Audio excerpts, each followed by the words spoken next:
When I was 14, I created my first ArtStation account to share my anime character drawings. I had been sketching on paper for years, but only just saved up enough for a used Wacom tablet and some basic digital art software. My mom sat with me as I signed up. She's strict about online stuff and made sure I clicked all the privacy settings. No real name, no location, no birthday showing. She wrote my new password on a sticky note and told me to use a simple profile picture. Nothing with my face. I didn't care much about all that. I just wanted to show my drawings to people who liked the same things I did. The first thing I uploaded was a digital portrait of a character from my favorite anime series. I used purple and blue tones for the hair, a blurred city background, and I remember fussing over the eyes for an hour before finally posting it.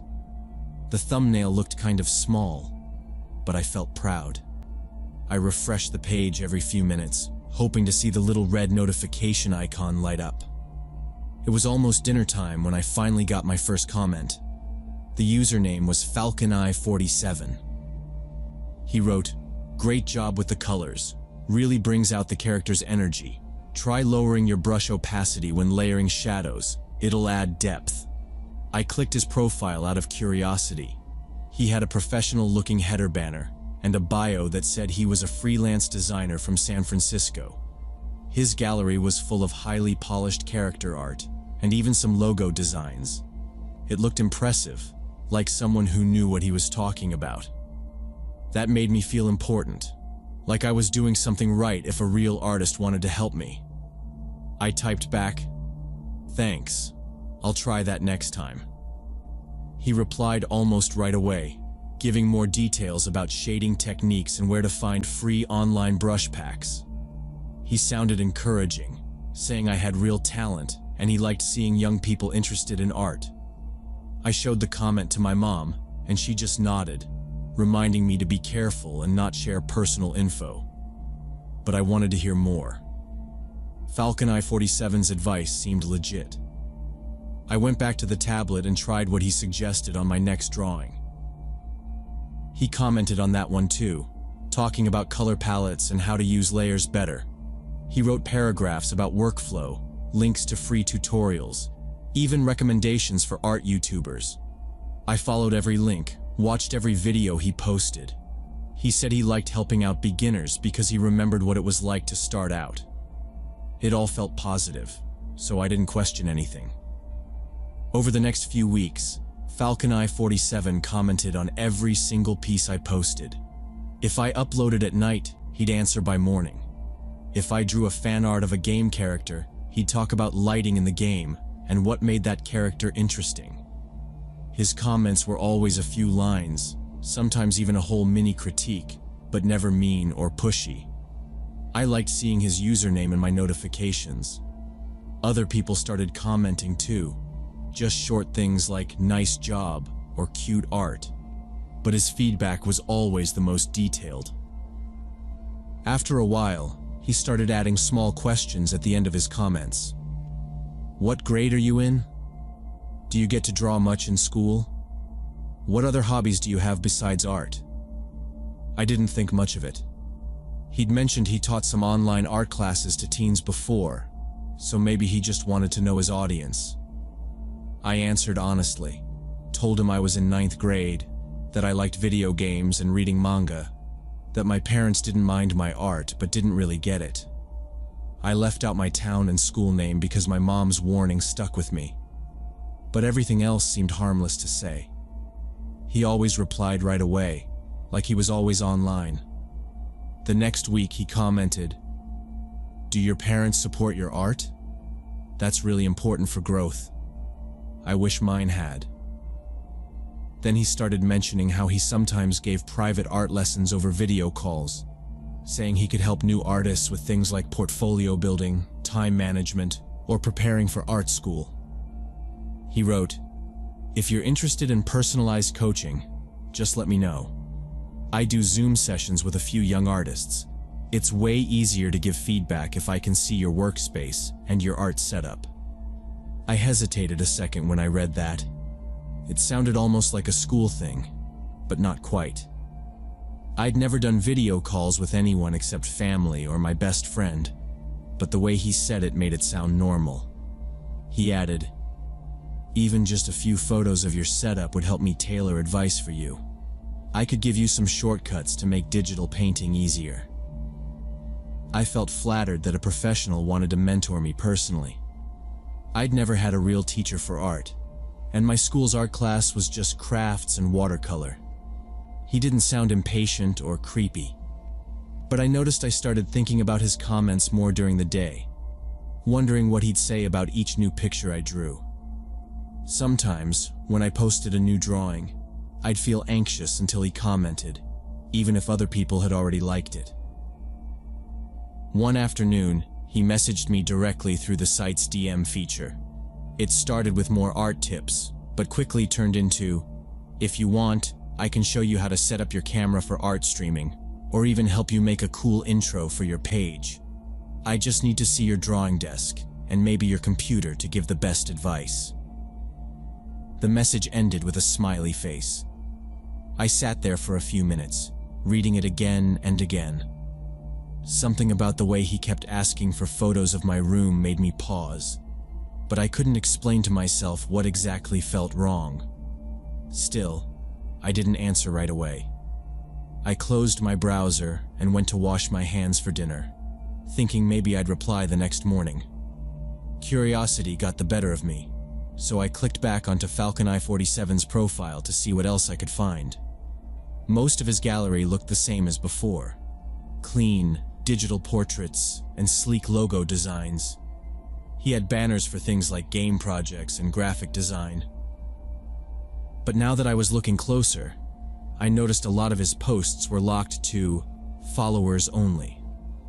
Most profiles I'd seen had maybe one or two private pieces, but on his page, half the thumbnails were grayed out with a lock icon. His follower count seemed unusually high for someone with art that didn't really stand out.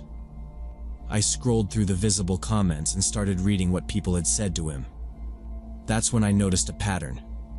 Under many posts, there were thank you messages from young girls.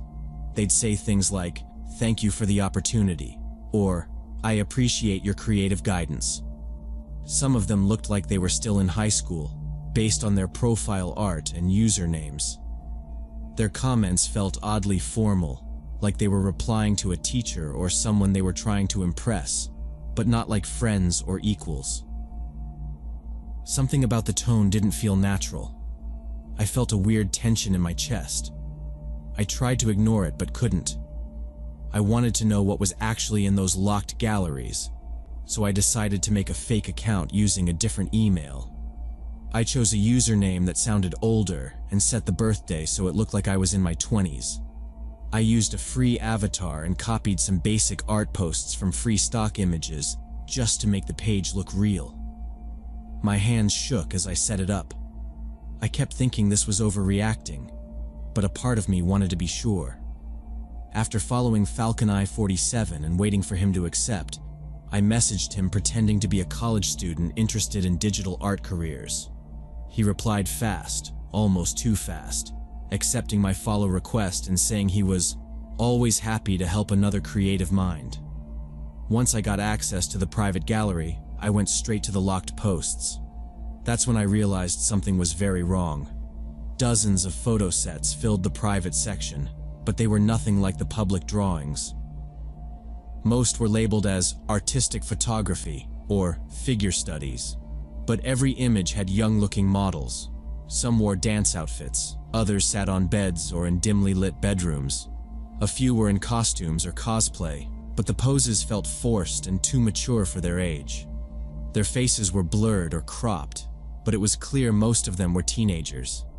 Each post had a description about light, shadow, and the human form, in a way that tried to sound technical.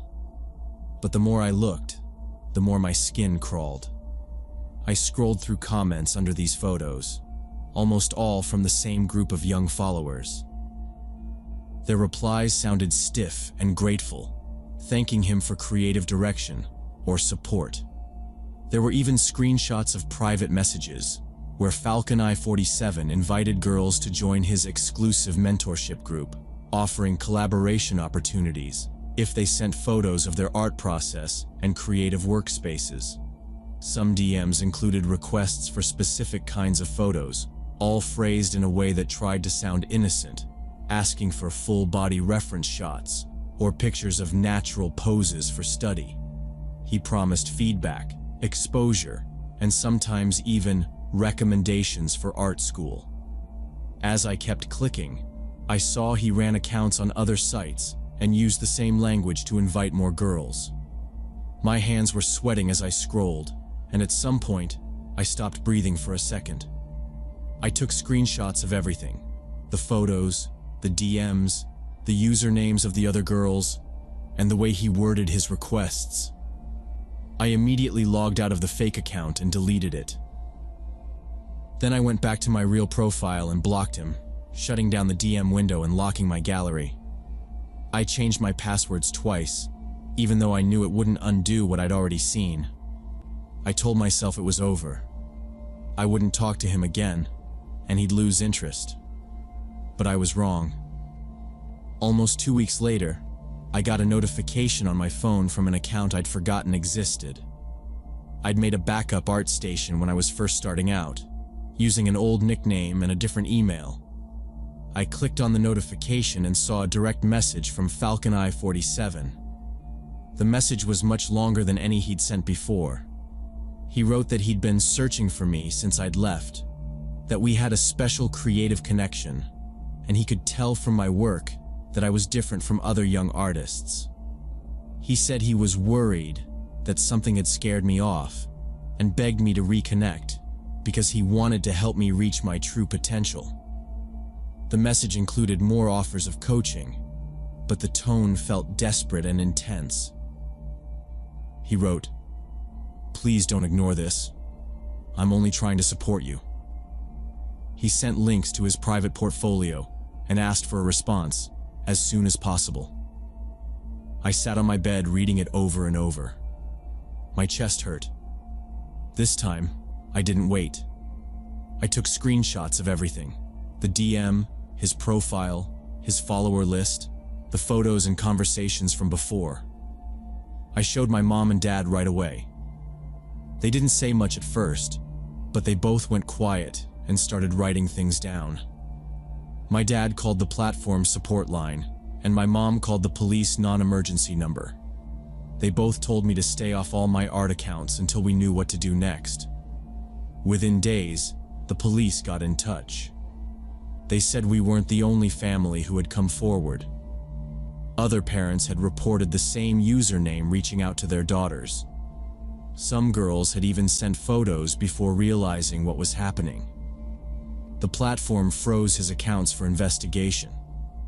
The officers asked me about every message, every photo, every time he'd contacted me. I told them everything. They collected all the screenshots and said a detective would be handling the case.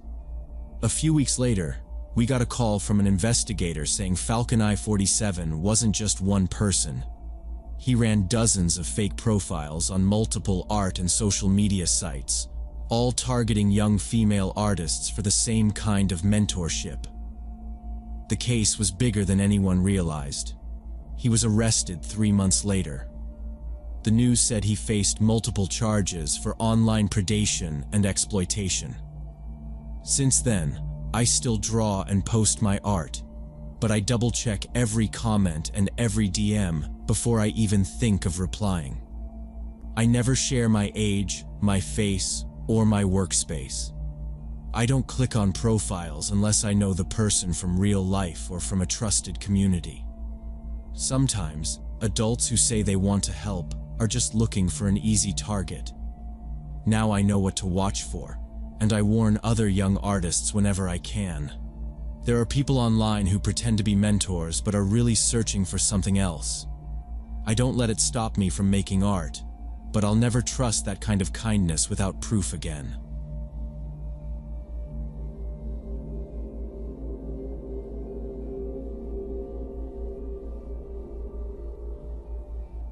So when I was 23, my roommate Jenna and I found what seemed like the perfect deal: a 2-bedroom basement apartment for only $500 a month. We'd been looking for a place that was affordable, but still somewhere you could actually walk around at night without worrying. The building was this big old brick house that had probably been converted into apartments in the 70s. The landlord, Mr. Thompson, lived upstairs. He was in his late 50s or early 60s, balding with a patchy gray beard, and he kept his shirt tucked in too tight. He didn't talk much when we first met him. He showed us the basement unit, pointed out the locks on the doors, the furnace, and where the garbage bins were out back. His voice was gruff, like he was annoyed about having to give a tour at all. The price seemed too good for the area. All the other places we'd looked at were tiny or falling apart, or they were over $700 a month. Thompson said he liked renting to students because they were usually quiet and paid on time. He repeated that a couple times. "I like quiet tenants," he said, almost as if he was warning us. Jenna smiled and promised we weren't the partying type. He shrugged, didn't seem to care much either way. The walls had water stains and the carpet smelled musty, but there was a small kitchen and a window in each bedroom, which made it feel less like a dungeon. We signed the lease on the spot, handed over our deposit, and Thompson gave us a set of heavy old keys. I remember thinking it was the first real step into being an adult, even if it was just a basement apartment. Moving in, we borrowed my dad's truck and loaded up our stuff in one trip. Jenna only had 3 boxes and a suitcase. She had a small IKEA dresser that she carried herself. My stuff took up more space. A cheap futon, an old TV, and a desk I'd had since middle school. The stairs down to the basement were steep and creaked under every step. There was a handrail, but it wobbled if you leaned on it. The basement hall smelled like bleach and something older, like dust or mold, but I figured all old houses were like that. It was dark, but when we switched on the lights, it felt cozy enough. Jenna took the smaller room because she didn't have much furniture, and I got the one by the window that looked out into the alley. Our friends came by that weekend to help us set up. They all joked about how it was such a steal for the price. Someone made a joke about the place being haunted, but we just laughed and turned up the music. Jenna unpacked her collection of thrift store mugs, lined them up on the kitchen shelf, and I taped up a poster of a mountain view over my bed. The first week felt like a sleepover. We stayed up late watching shows, eating microwave popcorn. The radiators made banging sounds at night, but we joked about it being ghosts or raccoons. Jenna's mom brought over groceries, and my sister dropped off a used toaster. It felt like we'd lucked out. Even when we heard Thompson's footsteps creaking above us at odd hours, I didn't think much of it. He was old. Old people get up early or have weird sleep schedules. We never really saw the tenants on the first floor, just heard them coming and going sometimes. It was mostly quiet, just like Thompson liked it.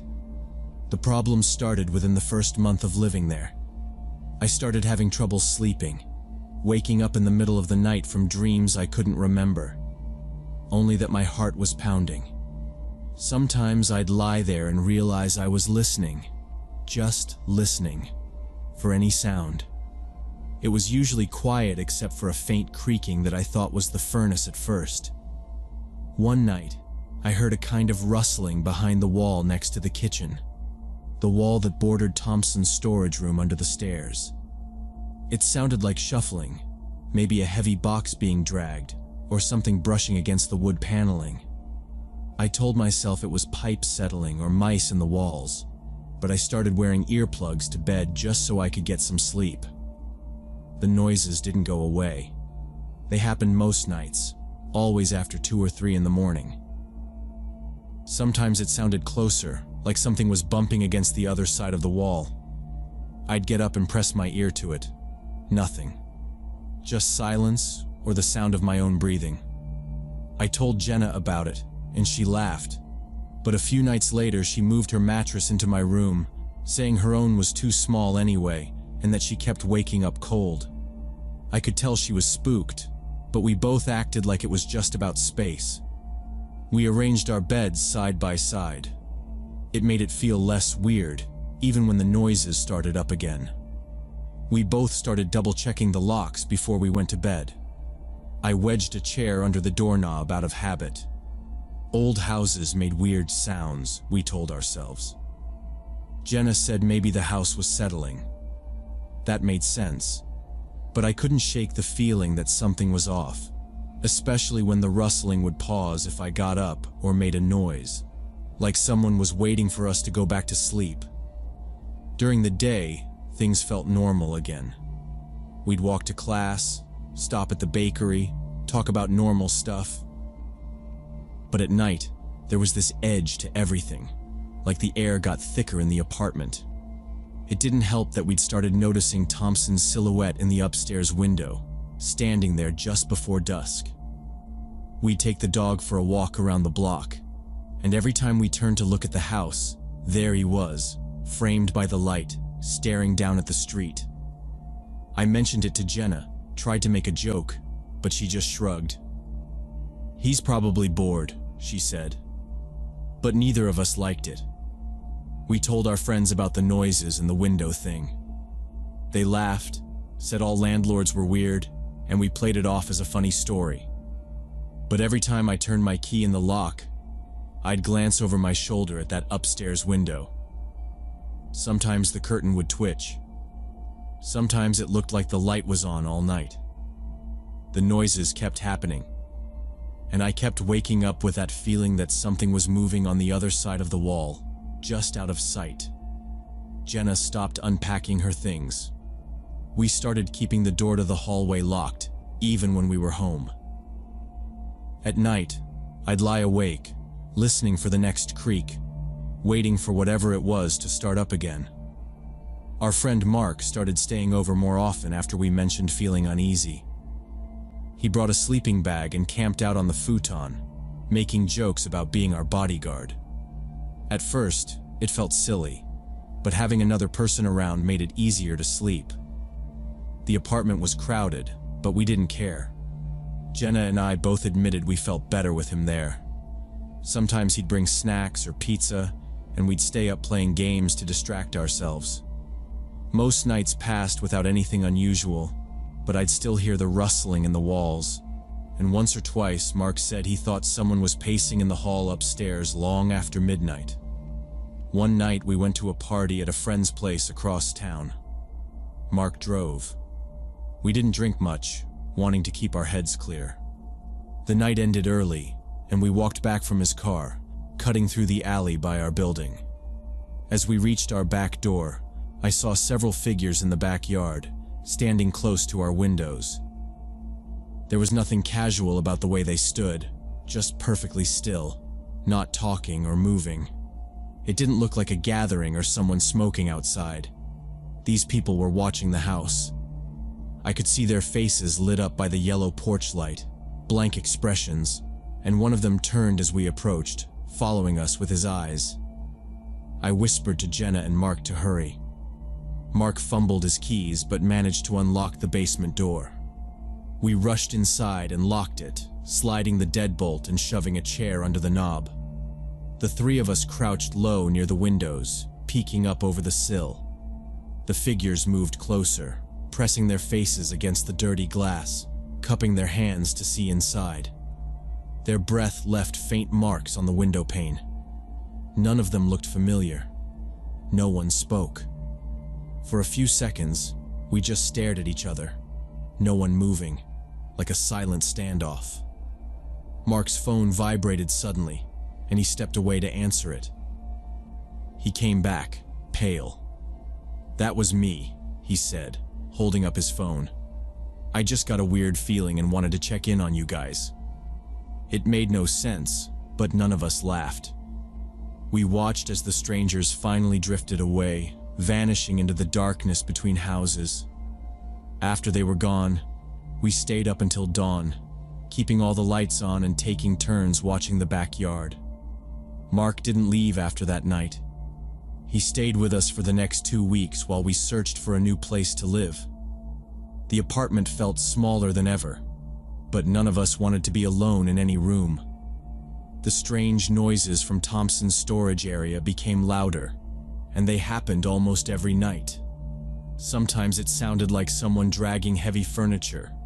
Other times it was a quick, deliberate thump, like someone knocking right at our bedroom wall and waiting for us to respond. We started leaving our shoes and bags packed, ready to leave at a moment's notice. Thompson's behavior changed too. He'd catch us coming or going and linger on the porch, asking when we'd be home or how late we'd be out. His questions became more personal. He asked about our classes, our families, whether anyone else was staying with us. The questions were careful, but I could tell he was listening for specific details. The upstairs tenants, whom we'd barely seen before, started hanging out in the hallway, talking in low voices as we passed. One of them, a man with a shaved head and thick glasses, stopped Jenna one afternoon and asked her directly if she worked late and whether she lived with her boyfriend. She told him she was busy and brushed past him, but she was shaking when she got inside. After that, we made sure never to leave or enter alone. We started parking in different places, sometimes around the corner, and never followed the same route twice. Every evening we checked every window and door lock. We kept our phones charged and close.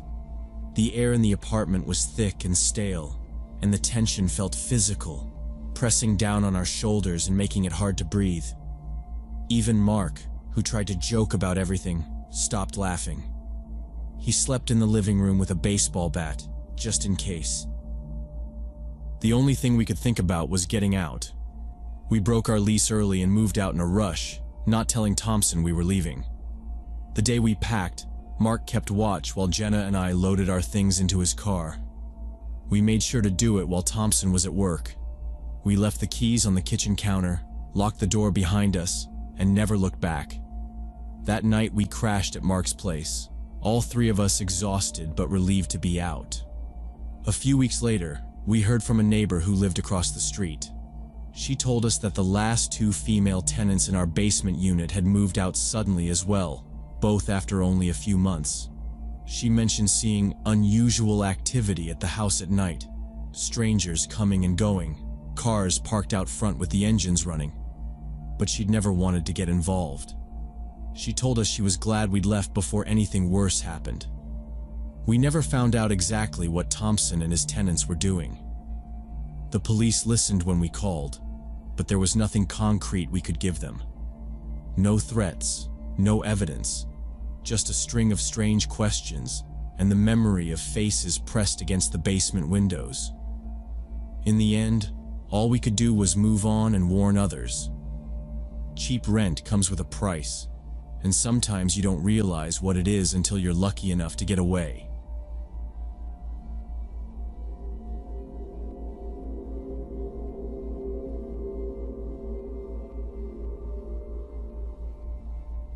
It happened last year when I matched with Jason Clark on a dating app.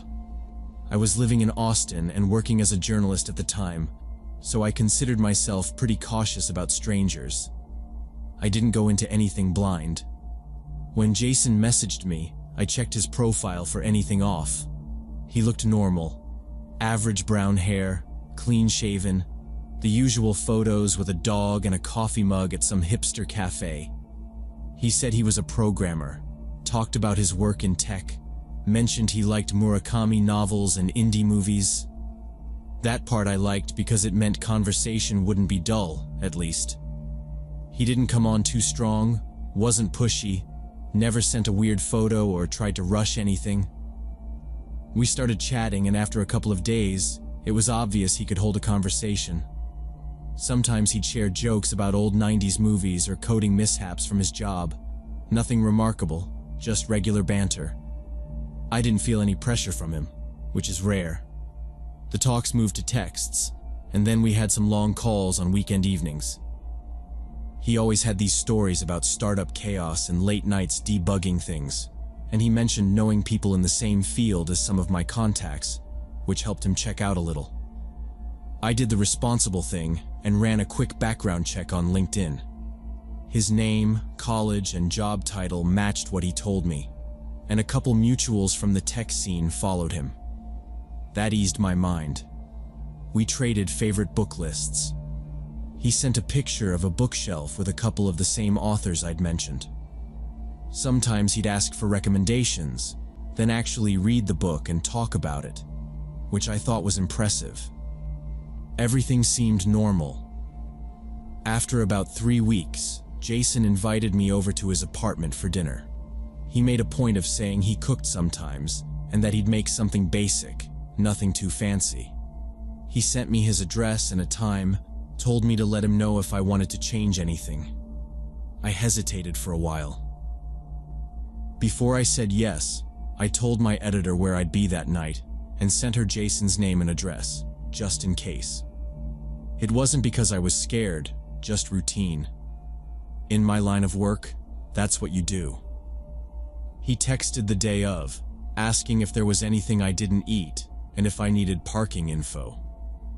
The whole thing felt like he was trying to make it easy for me, like he knew some people might be nervous meeting at a stranger's place. I remember feeling a little bit on guard, but telling myself everything checked out.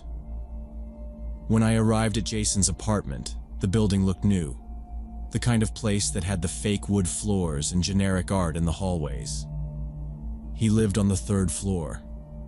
The elevator was slow, and the hallway had a weird smell, sort of like someone cooking onions all the time. His door was white, no scuffs, and he had one of those smart locks. When he opened the door, he looked about the same as his photos, just maybe a little taller. He seemed nervous, smiled in a forced way, and sort of stepped back to let me in. The apartment was really clean, almost too clean. There were no personal things around except a few framed prints of abstract art. It looked like it had just been staged by a realtor. The kitchen was spotless, counters empty except for a small dish rack and a French press. The smell of food was faint, something with garlic and herbs, but I didn't see any pans out. He started talking almost right away, and the first thing he did was apologize for being awkward. He explained he was on the autism spectrum and sometimes struggled with reading social cues. He told me he'd overthink things and that he hoped it wouldn't make the evening weird. I told him it was fine, tried to sound relaxed. I'd met plenty of people who were a little different and didn't want to judge him for it. He laughed a little, then led me to the living room where there was a small table set for 2. I noticed the forks were lined up perfectly and the napkins folded in a way I'd only seen in fancy restaurants. I sat down and tried to make small talk about the books on his shelf, but he interrupted, saying he wanted to show me some of his writing and artwork. He brought over a folder and a sketchbook, set them on the table right in front of me. His hands shook slightly. I flipped through a few pages.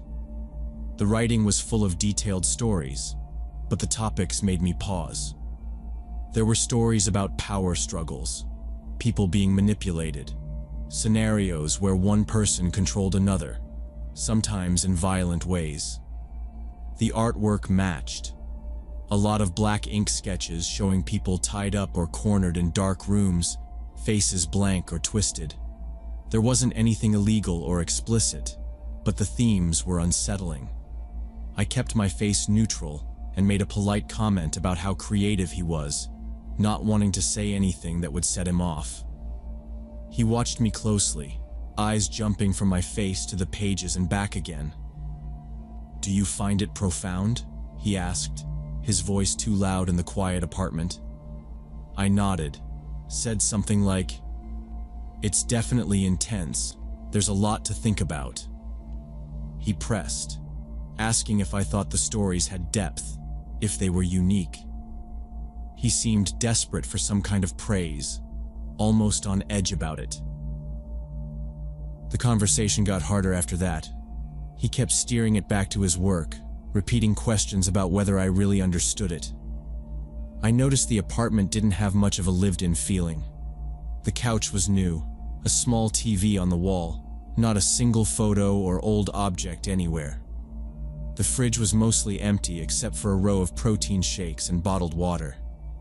I checked my phone in my lap, pretending to look at a message, and started running through options for leaving without making it obvious. He didn't seem dangerous, but something about the way he watched me made my skin crawl.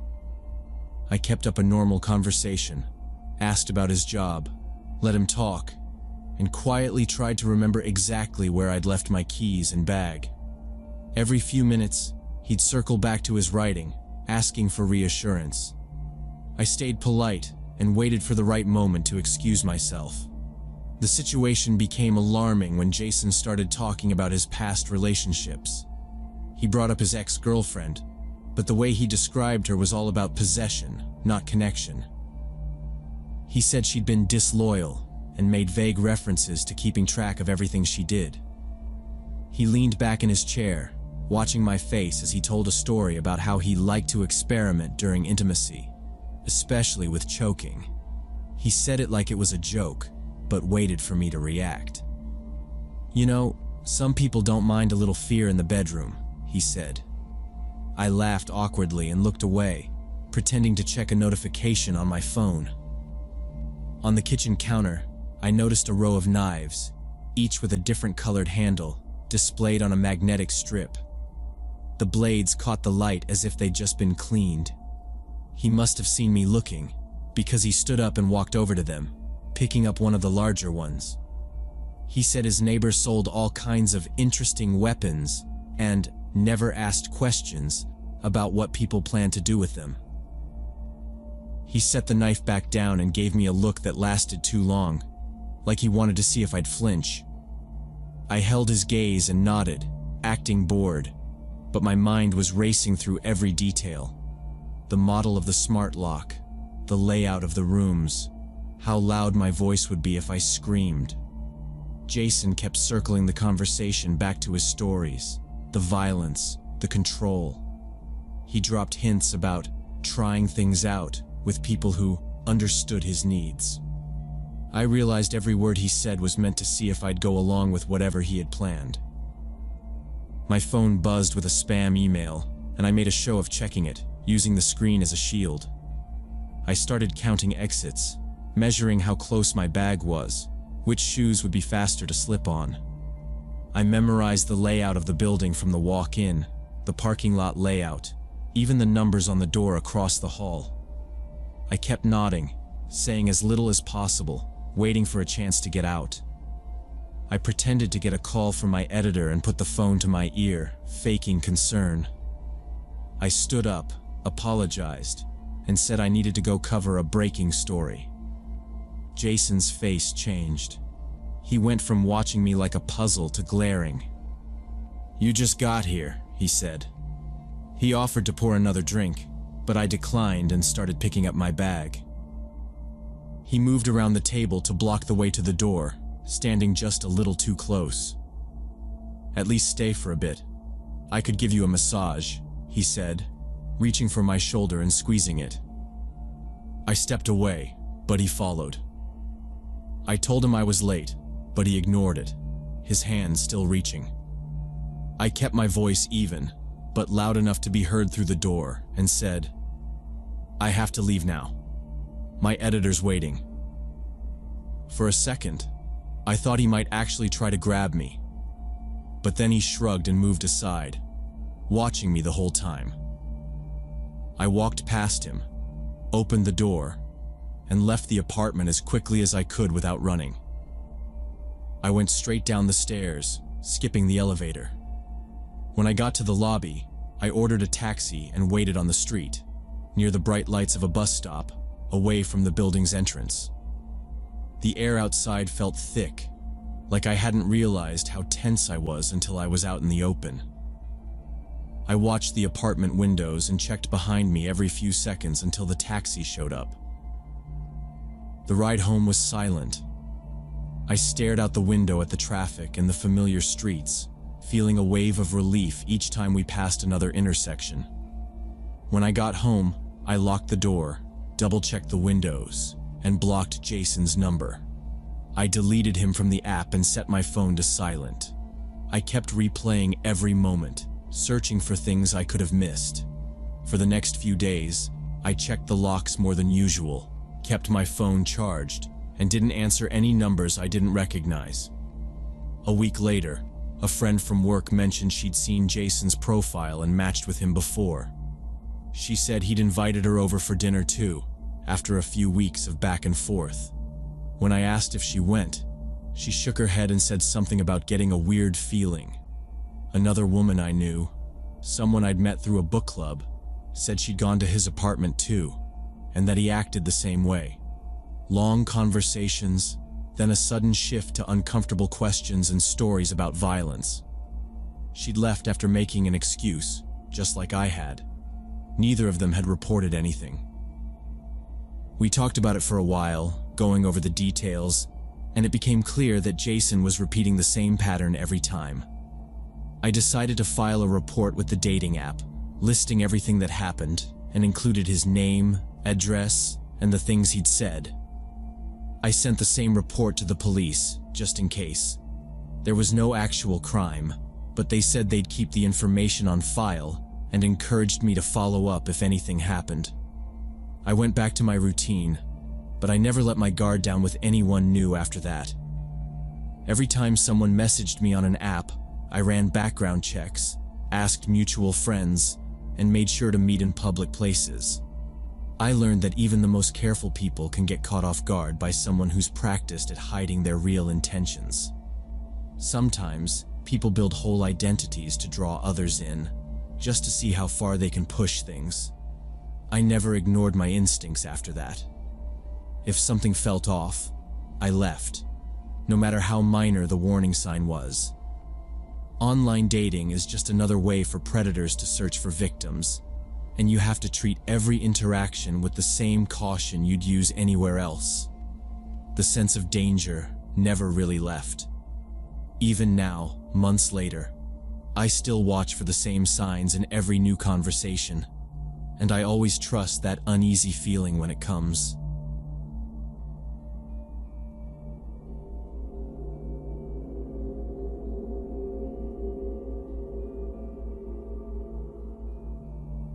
When I was 21 and living in the dorms at UT Austin, I met Ryan at a house party through my roommate. The place was a basic West Campus rental, just a rundown bungalow with folding chairs and sticky tile floors, but everyone ended up there at least once during the semester. I didn't really know anyone except my roommate, so I hung out in the kitchen until she came over and introduced me to a couple of people from her high school. Ryan was with them. He was one of those people who could keep a room's attention without seeming like he was trying, and he kept telling these stories about campus that had everybody laughing. His hair was a little too long, and his jeans were always torn, but not in a stylish way, just actually ripped at the knees. After the party, I started seeing him around more. We grabbed coffee at the student union a couple times, met up before classes, and once he invited me to a movie downtown. We split a lift and got tacos after. The whole first month, things felt easy and comfortable. He wasn't pushing for anything, just asking questions. And he actually listened when I told him about my classes, or when I mentioned I had to work late at the library. Sometimes I'd text him after my shift, and he'd reply instantly, even if it was almost midnight. He always remembered the little things, like what coffee I ordered, or the fact that I hated cilantro. My roommate said he was always like that, super thoughtful, and that I shouldn't worry about anything. She'd known him since 10th grade and kept telling me he was the nicest guy in their friend group. I started to think maybe I was lucky, meeting someone normal my junior year, and it made everything at school feel more manageable. I wasn't looking for anything serious, just someone to hang out with. But the way he'd check in before my exams or bring me a muffin when I was studying late made it seem like he actually cared. We never made any big declarations or talked about exclusivity, but I figured he was on the same page, especially since my roommate vouched for him. Even my parents would probably like him, I thought, if I ever brought him home. He came from a small town in Texas, talked about his family a little, never anything dramatic, just the usual stuff. He was friendly with everyone and never made a big deal out of anything. After about 6 weeks, though, some things started to seem off. Ryan would sometimes disappear for a couple of days at a time. At first, I figured he was just busy or had stuff going on, but he stopped answering texts out of nowhere, even though he was pretty active online. He'd leave my messages on read and then pop back up later, saying his phone broke or he had some emergency with his family. Once he said he dropped his phone in the fountain near the main building and couldn't get it replaced for days. Another time, he claimed he had to drive home because his sister got sick, but the details were always changing. I tried to ignore it, but then I'd see he was still posting on Instagram stories, just hanging out with other people. It got weirder when my roommate mentioned that she'd seen him in the cafeteria with some girl she didn't recognize. She said they looked pretty close, sitting together, holding hands under the table. My roommate didn't want to make a big deal out of it, but she said the girl was definitely not just a friend, at least from how they were acting. I felt awkward even asking about it, but that night I texted Ryan saying, "Hey, who's the girl you were with at Jester today?" He took a long time to respond, and when he finally did, he called me instead of texting. He sounded annoyed but tried to play it off like it was nothing. He said, "Oh, that's my ex. She's a little crazy. Keeps showing up places and trying to talk to me. We're just friends now. Don't worry about it." He said I was overthinking things, that they weren't together, and that she was the one who couldn't get over the breakup. He made it sound like I was making something out of nothing. After that, I decided to just take a step back from whatever was going on between us. I stopped texting as much and turned down his next invite to get coffee. I figured whatever relationship we had was probably not worth the weird drama and confusion. I didn't want to get sucked into anything messy, so I kept my distance for a while and tried not to think about it, but I still couldn't help noticing when he'd walk past me on campus, acting like nothing had changed. When I stopped responding to Ryan's messages, it didn't take long for things to get out of hand. At first, he tried to play it cool, acting like nothing was wrong and sending messages like, "Hey, hope your day's going okay," or "Want to grab coffee and talk?" I ignored him, thinking he'd eventually get the hint. Instead, his texts started coming in faster, sometimes 20 or 30 a day. He switched between apologizing and sending walls of text that got angrier every time. One night, I put my phone on silent, but when I checked it in the morning, he'd left a bunch of voicemails, some of them just a few seconds long with nothing but breathing. It was bad enough online, but then he started hanging around my dorm building. The first time I saw him standing outside, I ducked behind a group of people and went back inside through the side door. After that, he started coming almost every night. He'd stand under my window, sometimes calling my name or just pacing back and forth, staring up at the windows like he was trying to figure out which room was mine. It didn't matter if it was raining or cold. He'd just show up and wait. One night, I heard someone pounding on the glass doors at the entrance. When I looked out, it was Ryan, shouting for me to come down and talk. He didn't care who saw. Security came and escorted him away, but the next night, he was back. After a week of this, I was too scared to leave alone. My roommate and I started using the back entrance or waiting for a group of people to walk with us. Even then, I'd sometimes see Ryan across the quad, pretending to be on his phone but always looking in my direction. He tried to corner me in the dining hall, but I managed to slip out before he could get close. People in my building started calling him "that crazy guy" and whispering about him whenever he showed up. A few other girls said he'd been texting them too, saying weird stuff about me. I started feeling embarrassed to even be around campus, worried people thought I'd done something to deserve his attention. The whole thing kept getting worse. One night around 3 in the morning, he started shouting my name outside my window. He was loud enough that the RAs called campus police. They took him away, but he came back 2 days later, waiting for me by the bus stop. After that, campus security started patrolling our building more often, and the head RA told me to keep a log of everything that happened. I didn't want to get anyone else involved. but it was getting impossible to avoid him. I stopped going to events and barely left my dorm unless I had to. A few weeks into this, Ryan caught me coming out of a psychology lecture. He blocked the hallway, not letting me pass. He started talking fast, his voice low but shaky, telling me about a fight with his ex-girlfriend. He said she'd tried to kill herself after they argued, that it was my fault because I'd ignored him. He claimed he was the only thing keeping her alive, but she took pills after he told her about me. He said they'd both ended up in the hospital, and then he started crying, telling me I'd ruined everything in his life. Before I could move, he grabbed my arms, squeezing hard and shaking me a little as he shouted about how I was responsible for all his problems. People in the hallway stopped and stared. 2 students came over, pulling him off me and shouting for help. I could hear Ryan still yelling behind me as I walked away fast, my heart pounding in my chest. Campus police showed up, took statements, and Ryan was escorted to the dean's office. They asked if I wanted to file a formal report. I told them everything, and when I did, the officer said Ryan already had a record of warnings for aggressive behavior toward other female students.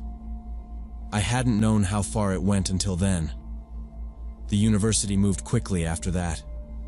They issued a temporary restraining order and told me Ryan was banned from campus while they completed their investigation. I got a call from the dean's office, letting me know he'd been expelled for violating multiple conduct policies. I didn't see him again after that, but for months I felt jumpy every time I walked around campus, always checking over my shoulder. My friends tried to get me to go out and act normal, but it took a long time to stop feeling like he might show up somewhere. About 6 months after everything ended, I got a Facebook message from someone I didn't recognize. It was a long message from a girl named Kayla. She said she was Ryan's girlfriend, the real one, and that they'd been living together the whole time he was messaging me.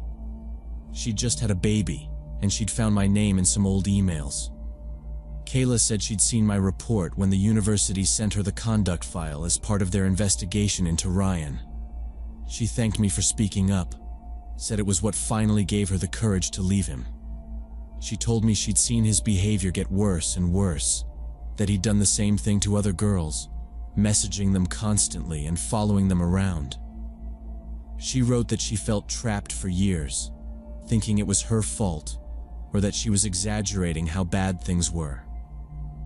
Finding out that Ryan had a pattern, that he'd hurt and threatened other people, was what made her decide to leave for good. She took her baby and moved in with her mom. She told me she was sorry for what happened to me, that none of it was my fault. Reading her message made everything real in a new way. I felt a little relief knowing someone else understood how it felt. I never responded, but I thought about it for weeks. If I'd ignored the signs or just hoped things would get better, I could have ended up in a much worse situation. The whole experience changed the way I look at people and relationships. If someone's actions make you feel unsafe, it's not your job to fix them. And being nice doesn't mean you have to accept behavior that scares you. I don't think I'll ever forget how quickly something normal turned into something threatening, or how much it mattered that I trusted my instincts, even when everyone around me said he was a good guy.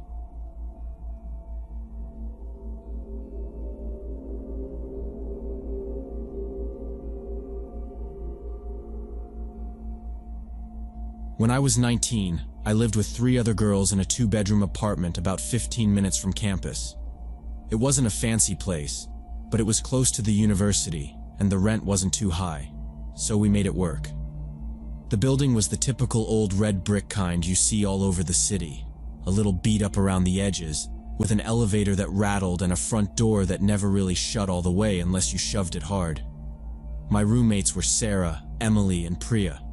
We all got along pretty well, at least well enough to share kitchen space and complain about the heating bills in the winter. That evening, I was at the kitchen table editing some notes for my journalism project, when Emily came in with a bottle of cheap wine and suggested we do something fun. She'd seen the camera I'd borrowed from my department, One of those big Canons with the detachable lens and all the dials I didn't really understand. "We should take some real photos," she said, setting the bottle down hard. "Like, not just selfies." Sarah and Priya both said yes right away. The sun was going down, and the apartment was filled with that orange light that makes everything look better. So, I put the camera strap around my neck, and we started in the living room. We moved furniture, made a mess, but nobody cared. Sarah posed with a houseplant.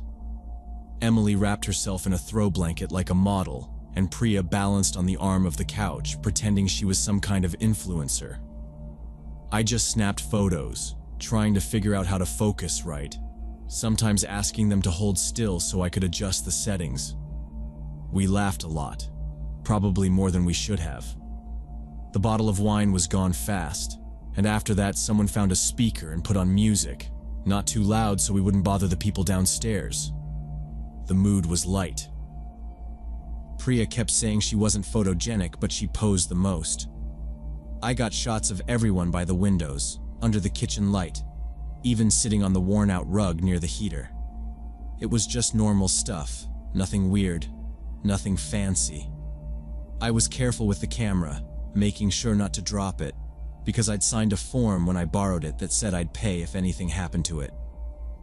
After a while, Sarah suggested we try some shots in the bedrooms. Our rooms were small but had big mirrors, and one of those old wooden dressers with a shiny surface. She flopped onto her bed, hair spilling over the pillow, and I took some shots from the doorway. Emily stood by the window, holding back the curtain. I remember how she laughed when she saw her own reflection in the glass. I took a few more pictures, just moving from room to room, letting everyone get their turn. Priya posed at her desk, pretending to read, and I got a shot of her through the doorway. At one point, Emily insisted we all get a group picture on Sarah's bed. I set the timer and ran to jump in. The camera caught us all in a blur, hair in our faces, everyone half laughing. When we finally finished, it was close to 10. I loaded all the photos onto my laptop so I could pick out a few for my assignment. The rest, we said we'd keep for memories. Everyone wandered off to get ready for bed or scroll their phones. I plugged in my laptop at the kitchen table, feeling tired but good, and started going through the shots. There were more than I realized. Close-ups, goofy faces, a lot of blurry ones where someone moved too fast. Sarah came over after her shower, wrapped in a towel, and leaned over my shoulder to look at the pictures. She laughed at the group shots, making fun of her own expression. Then she stopped and tapped my screen. "Wait, go back." I clicked back a few frames. The photo was one I'd taken of Emily lying on her side in her room, her head towards the dresser. In the dresser's mirror, just behind Emily, there was a dark shape. At first, I thought it was just a shadow or maybe some jacket hanging on the door, but Sarah shook her head. "No, look, that's not us." I zoomed in. The shape was the height of a person, just behind Emily in the reflection, where nobody should have been. It was all wrong. There was no coat rack there, and Emily's door had been closed behind me when I took the photo.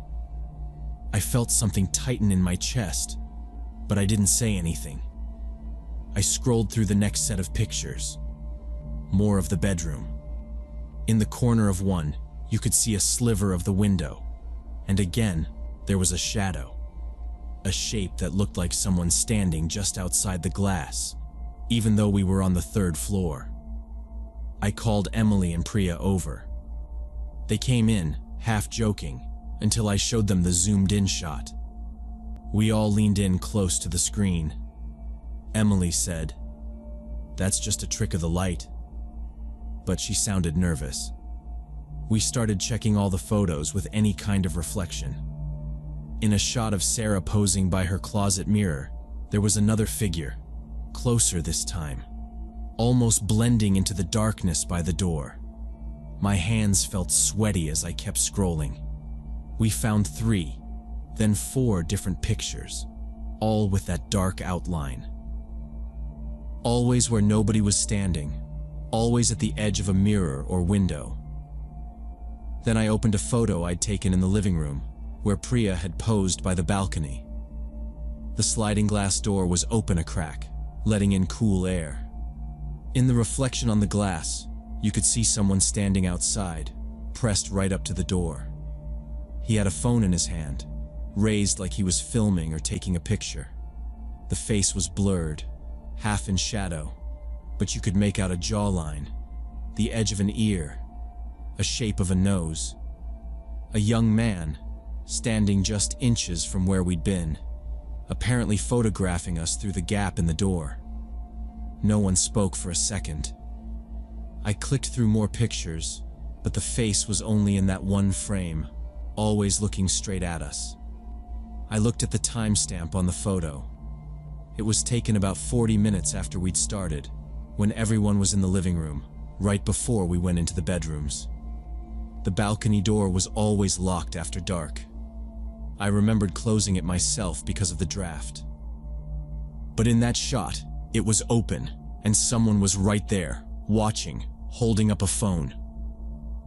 We ran to the balcony and flipped on the outside light, all of us crowded in the little space between the glass and the curtains. Sarah pulled the handle to test the lock, but the door slid open easily. She swore under her breath. I knew I'd locked it. Everyone swore the same. Emily reached for her phone, her hands shaking so bad she nearly dropped it. We all just looked at each other, silent, letting the reality settle.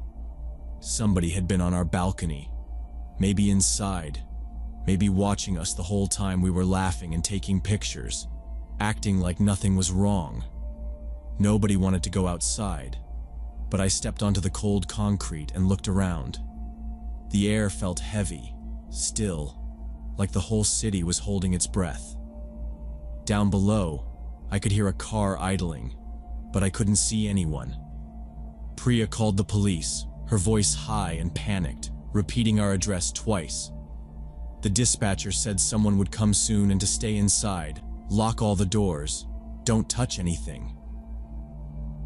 We went room to room, checking windows and doors. The chain lock on the front door was in place, but that didn't matter. The balcony door was what bothered us. Emily closed and locked it, her hand on the glass, staring into the night. The 4 of us sat in the living room, lights on, waiting for the police. We barely spoke, just kept glancing at the photos still pulled up on my laptop, the man's face blurry and strange, half lit by the hallway light behind him. The police arrived less than 20 minutes later. 2 officers, both young, both serious. They asked questions, made notes, took our statements while another officer walked through the apartment. One officer inspected the balcony, shining his flashlight across the railing and the floor. He knelt and pointed out a faint, wet footprint, a mark still fresh in the dust. There were 2 more just outside the door, both the size of a man's shoe. One officer stepped out onto the metal stairs of the fire escape, checking each step as he went. After a few minutes, he called his partner over. They came back with a flashlight, showing us several dark, damp shoe prints going down the stairs. They asked if we'd had any maintenance workers or deliveries lately. I told them about the cable guy last month, the food deliveries, the landlord's repairman. The officers wrote it all down. Emily pointed out a pile of cigarette butts tucked behind a flower pot on the balcony. 3, maybe 4, some fresh, 1 still damp at the end. The police bagged them, along with some fingerprints they lifted off the railing and door handle. "Looks like someone's been here a while," one officer said. "Do you remember seeing anyone hanging around the building?" None of us did. Sarah kept shaking her head. Priya just stared at the balcony door like she could burn a hole in it. The officers took copies of the photos and told us to call if we remembered anything else. They checked the rest of the apartment, closets, under beds, behind the couch. Nothing. The officers promised extra patrols for the next few days and told us to keep the doors locked. After they left, we stayed up most of the night, too wired to sleep, listening to every sound in the hallway. The next morning, I called our landlord and asked about security cameras. He told me there weren't any in the building, just a camera mounted on a convenience store across the street that might catch the fire escape if it pointed the right way. The police followed up that afternoon, asking for a list of anyone with keys or recent access to the apartment. We told them again about the cable guy, the landlord, the building super. Emily found her old receipts from the day the internet was installed, and I gave the officer a copy. That evening, a detective knocked on our door and asked to see the balcony. He explained that they'd checked with the store across the street and managed to pull some footage from the past month. The detective showed us a few blurry clips on his phone. You could see a man, hood pulled up, climbing the fire escape late at night, sometimes standing on our balcony, sometimes just leaning against the railing, smoking. In one video, he held something up to the glass, probably a phone. The detective said the man had been up there at least 4 times in the last 2 weeks, maybe more. Sarah started to cry when she saw the footage. Priya turned away. The detective collected the cigarette butts and said they'd run prints from the balcony and the door and try to get a match. 2 days later, the police called back. They said they had identified the prints. It wasn't a random stranger. It was the cable technician who had installed our internet the month before. He had access to the building, had come inside to set up our router, and had been alone in the living room for a few minutes while I checked the connection in my room. He'd even joked about the view from our balcony, I remembered. He must have unlocked the door then. The detective said his fingerprints were on the balcony railing, the door handle, and the lighter found under the flower pot.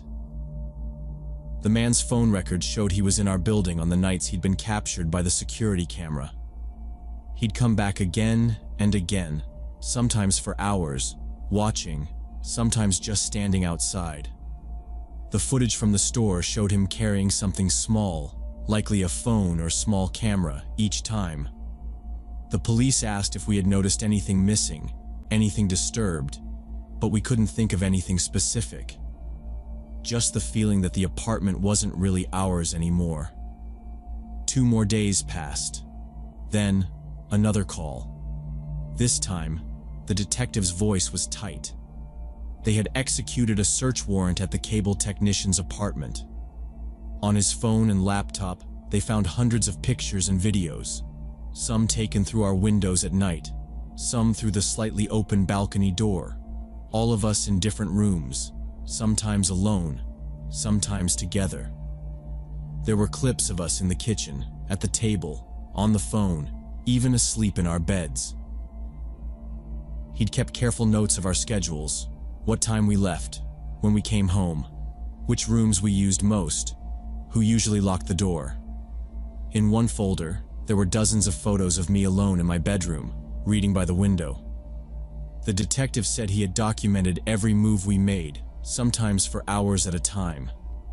The man was arrested that afternoon. He was charged with stalking, invasion of privacy, and several related crimes. The detective told us that if we hadn't noticed the photos, if we hadn't called right away, he probably would have kept coming back. Maybe worse. We bought extra locks the next day, heavy deadbolts, a security bar for the balcony, window alarms. Priya ordered 2 security cameras online and set them up by the kitchen window and the front door. The landlord apologized and offered to change our locks for free, but none of it felt like enough. We tried to go back to normal, but it never felt right. Every sound in the hallway made us jump. At night, we kept the lights on. Emily started staying at her boyfriend's place. Sarah said she wanted to move as soon as the lease was up. Priya barely spoke anymore. Within a month, we broke the lease and found a new place on the other side of town. The landlord let us out of the contract, probably to avoid trouble. The new apartment was higher up, no balcony, just one entrance, and windows that only looked onto the street. It wasn't perfect, but at least we felt less exposed. I still have the camera from that night, but I haven't used it since. Every time I see a reflection in a window, I check it twice. I always double-check the locks before I go to bed. Sometimes, if I'm alone, I catch myself looking over my shoulder, expecting to see a face in the glass. I never feel completely safe in ground-floor apartments anymore. Some things stay with you, even when you move.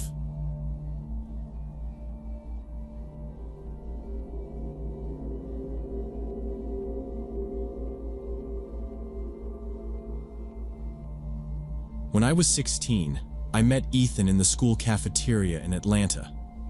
I remember it was right after 6th period, and the lunch line was long. I was wearing my old gray hoodie and looking at my phone when he bumped into me by accident. He said, "Hey, my bad," and smiled, and then just kept talking to me as we waited. Ethan was 18, a senior, and everyone seemed to know him. He had the type of confidence that made it easy for him to talk to anyone, and he always seemed to have friends around, laughing at his jokes. But that day, for some reason, he just kept talking to me. At first, I thought maybe he needed something, but he wasn't asking for anything. He asked what music I liked, and when I told him, he acted interested even though I was pretty sure he hadn't heard of most of the bands I named. After lunch, he found me in the hallway and walked with me to my next class. I remember thinking it felt strange, but not in a bad way.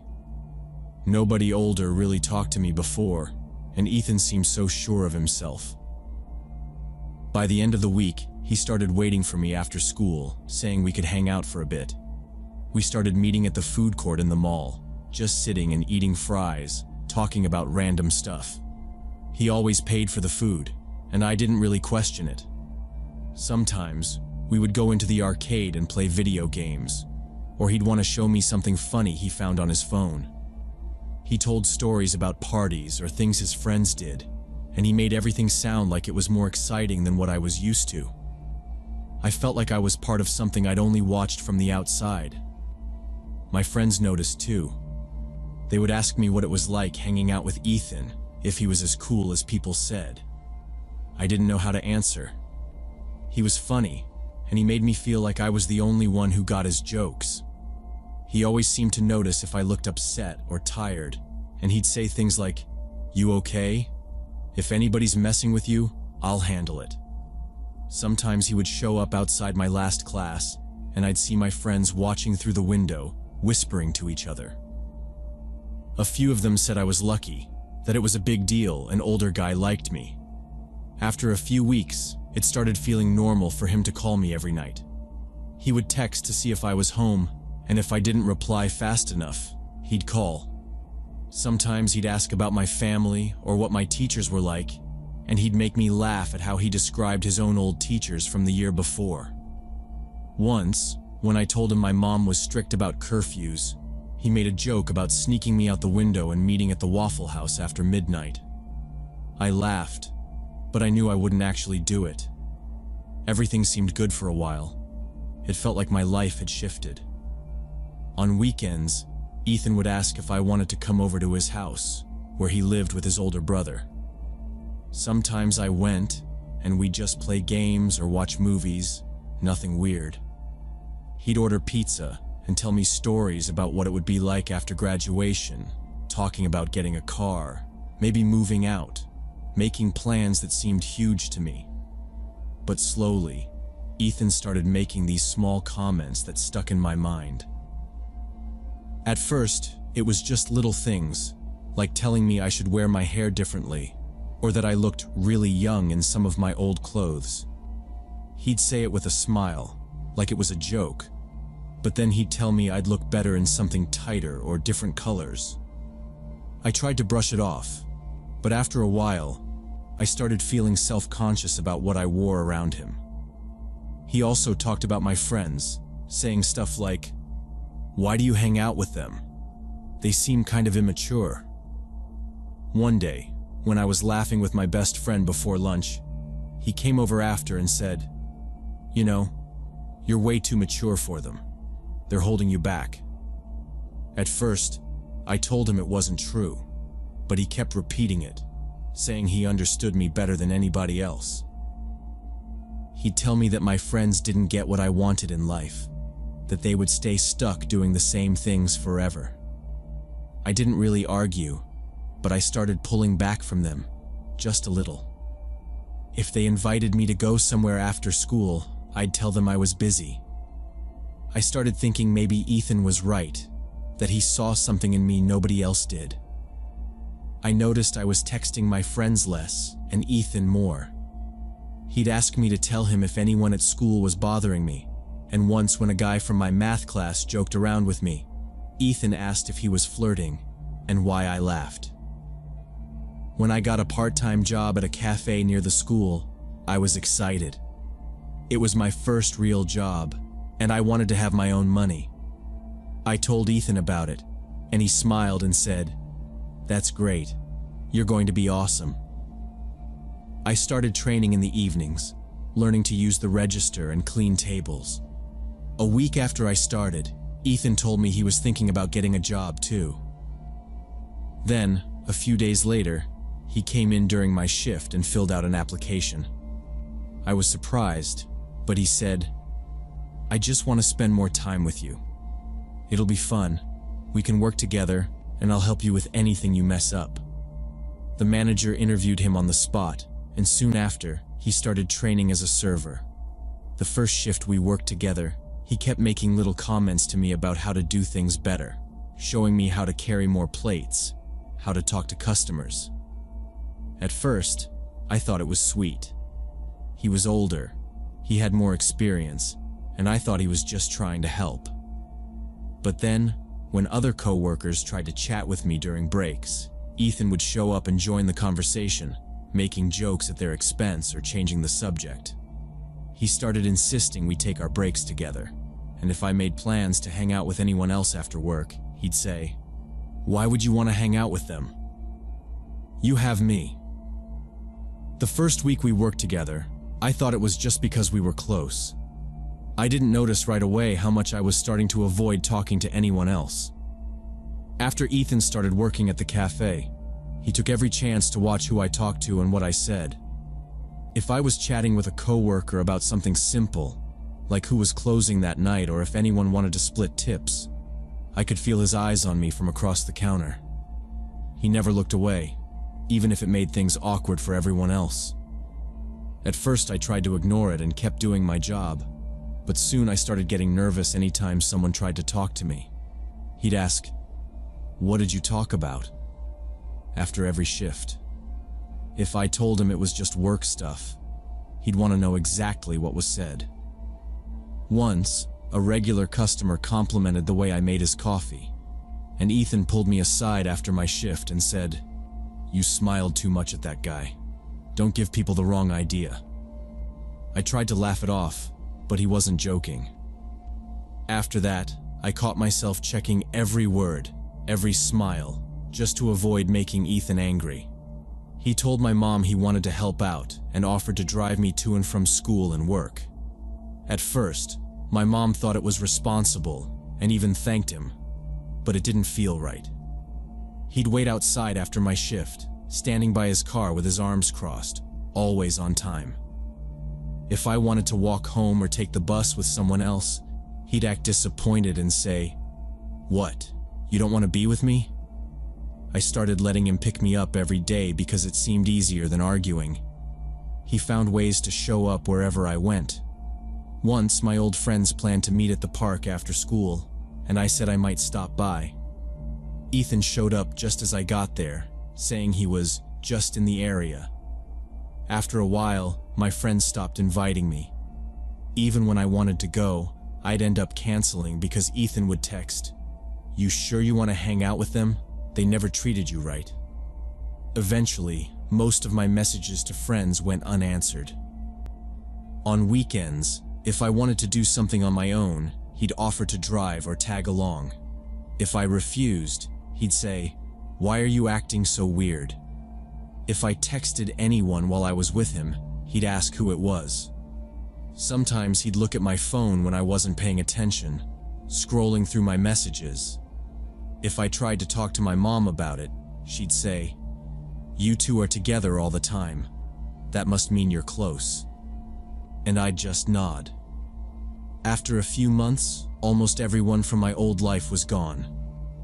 I stopped replying to group chats and didn't return calls. My grades dropped because I was always tired from late-night arguments or from staying up texting Ethan. I told myself this was what love looked like. He just cared about me more than anyone else ever had. He said we were different than other couples, that we understood each other better. I wanted to believe it was true. Everything changed the night of my friend Lily's birthday party. I wasn't sure if I should go, but my mom pushed me out the door, saying it would be good for me to see old friends. I promised Ethan I'd only stay an hour. The party was in Lily's backyard, with music playing from a small speaker and people sitting around a fire pit. For the first time in months, I felt normal. I laughed at old stories and talked with people I hadn't seen since the start of the school year. Then, while I was standing by the kitchen counter, Josh from my history class came over to ask about a project. We talked for maybe 5 minutes, just about assignments and what chapters we needed to read. I didn't even notice Ethan had arrived until I felt his hand clamp around my arm. He pulled me away from Josh so hard I almost dropped my cup. Everyone turned to stare. Ethan's voice was loud and sharp. "Why are you flirting with him? Are you cheating on me?" I tried to pull my arm away, telling him it wasn't what he thought, but he wasn't listening. He shouted, "I see how you look at other guys. You think I'm stupid?" I could feel everyone watching. Someone said, "Dude, calm down." But Ethan ignored them. He dragged me through the yard and out to his car, his grip tight on my wrist. I could barely get a word in as he shoved me into the passenger seat and slammed the door. The drive home was terrifying. Ethan sped down the streets, barely stopping at stop signs. He kept shouting at me, his voice echoing in the small space. "You're making a fool out of me. If you talk to another guy again, we're done. I swear I'll never speak to you again. Is that what you want?" I tried to calm him down, telling him I wasn't cheating, but he just kept yelling. He hit the steering wheel with his fist, then told me if I really cared about him, I'd prove it by never talking to anyone else. When we got to my house, he unlocked the doors and told me to get out. I stumbled up the steps and went inside. My mom saw my face and asked if everything was okay. I lied and said I was just tired. I heard Ethan's car screech away outside. The next morning, my mom sat at the kitchen table with her phone in her hand. She didn't look up right away. Finally, she said, "Some of the other parents called me last night. They said Ethan caused a scene at Lily's party." My stomach dropped. I tried to explain, but she cut me off. "We're meeting with your school counselor after class today." I didn't have a choice. At the counselor's office, my mom explained what she'd heard. The counselor listened quietly and asked me questions about Ethan, how he acted, what he said, how he treated me when we were alone. I answered everything as honestly as I could, and the counselor nodded slowly, writing notes. When she finished, she told me, "What you're describing is emotional abuse. He's trying to control you and cut you off from other people." She explained how people like Ethan use isolation and guilt to make someone feel trapped. She talked to my mom and me about boundaries, healthy relationships, and how love shouldn't feel like fear. I tried to argue at first, saying Ethan just cared too much, but after the meeting, I couldn't ignore how many things sounded exactly like my life.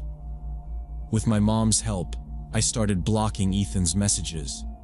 It wasn't easy.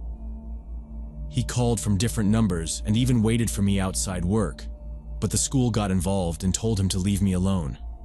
Other students started coming forward, saying Ethan had threatened or harassed them too. After a few weeks, the school told us Ethan was transferring out. For a while, I didn't talk to anyone. I felt embarrassed, angry, and lost. But the counselor kept meeting with me. My mom was always nearby, checking in without pushing too hard. Little by little, I messaged my old friends. Some ignored me, but a few answered right away. We met for coffee, just to talk. They didn't judge. They told me they were glad I was back. By the end of the school year, I wasn't afraid to go out alone anymore. I finished my shifts at the cafe without worrying who was watching. I started laughing again. I learned to trust people slowly. I understood that love isn't supposed to hurt or make you feel alone. I still think about Ethan sometimes, but now I know I'm not the same person. I won't let anyone make me feel small again.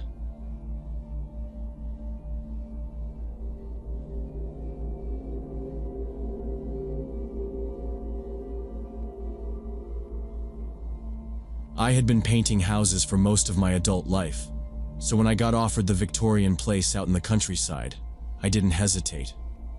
It was 3 stories, all weathered gray wood, with wide porches and iron railings, set a few hundred yards from the nearest road and surrounded by acres of fields. The guy who owned it was flipping the property. He lived out in California, so the only contact I had with him was through calls and emails. He paid half up front and didn't care how I scheduled the work, just wanted the job done before the end of the month. The house had been sitting empty since winter. There was no furniture inside, just a bunch of old drop cloths left by whoever tried patching the drywall months before. I figured the quiet would make things easier. My brother Tom and his wife Sally offered to help for the week. They'd both lost hours at their jobs, so the extra money would come in handy. Tom was better with ladders, and Sally was meticulous with trim, so we made a decent crew. The first morning we unloaded our gear and walked through the house, checking each room and figuring out what needed the most work.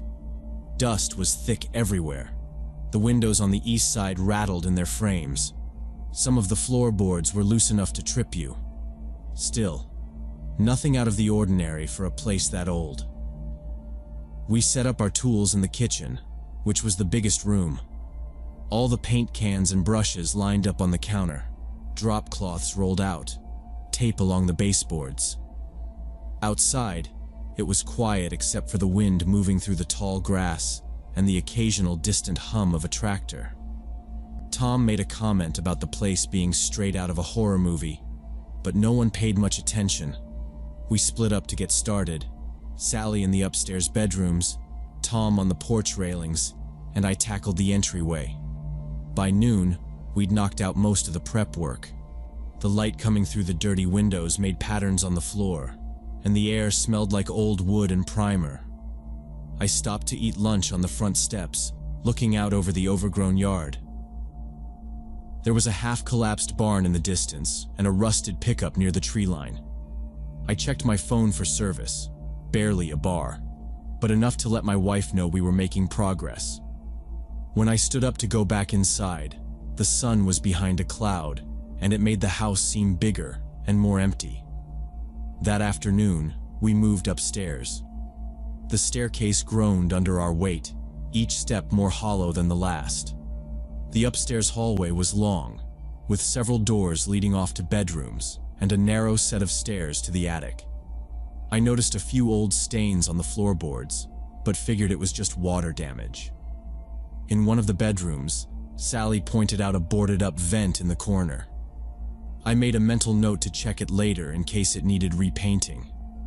By the end of the day, our hands were aching, and our clothes were covered in dust and flecks of white paint.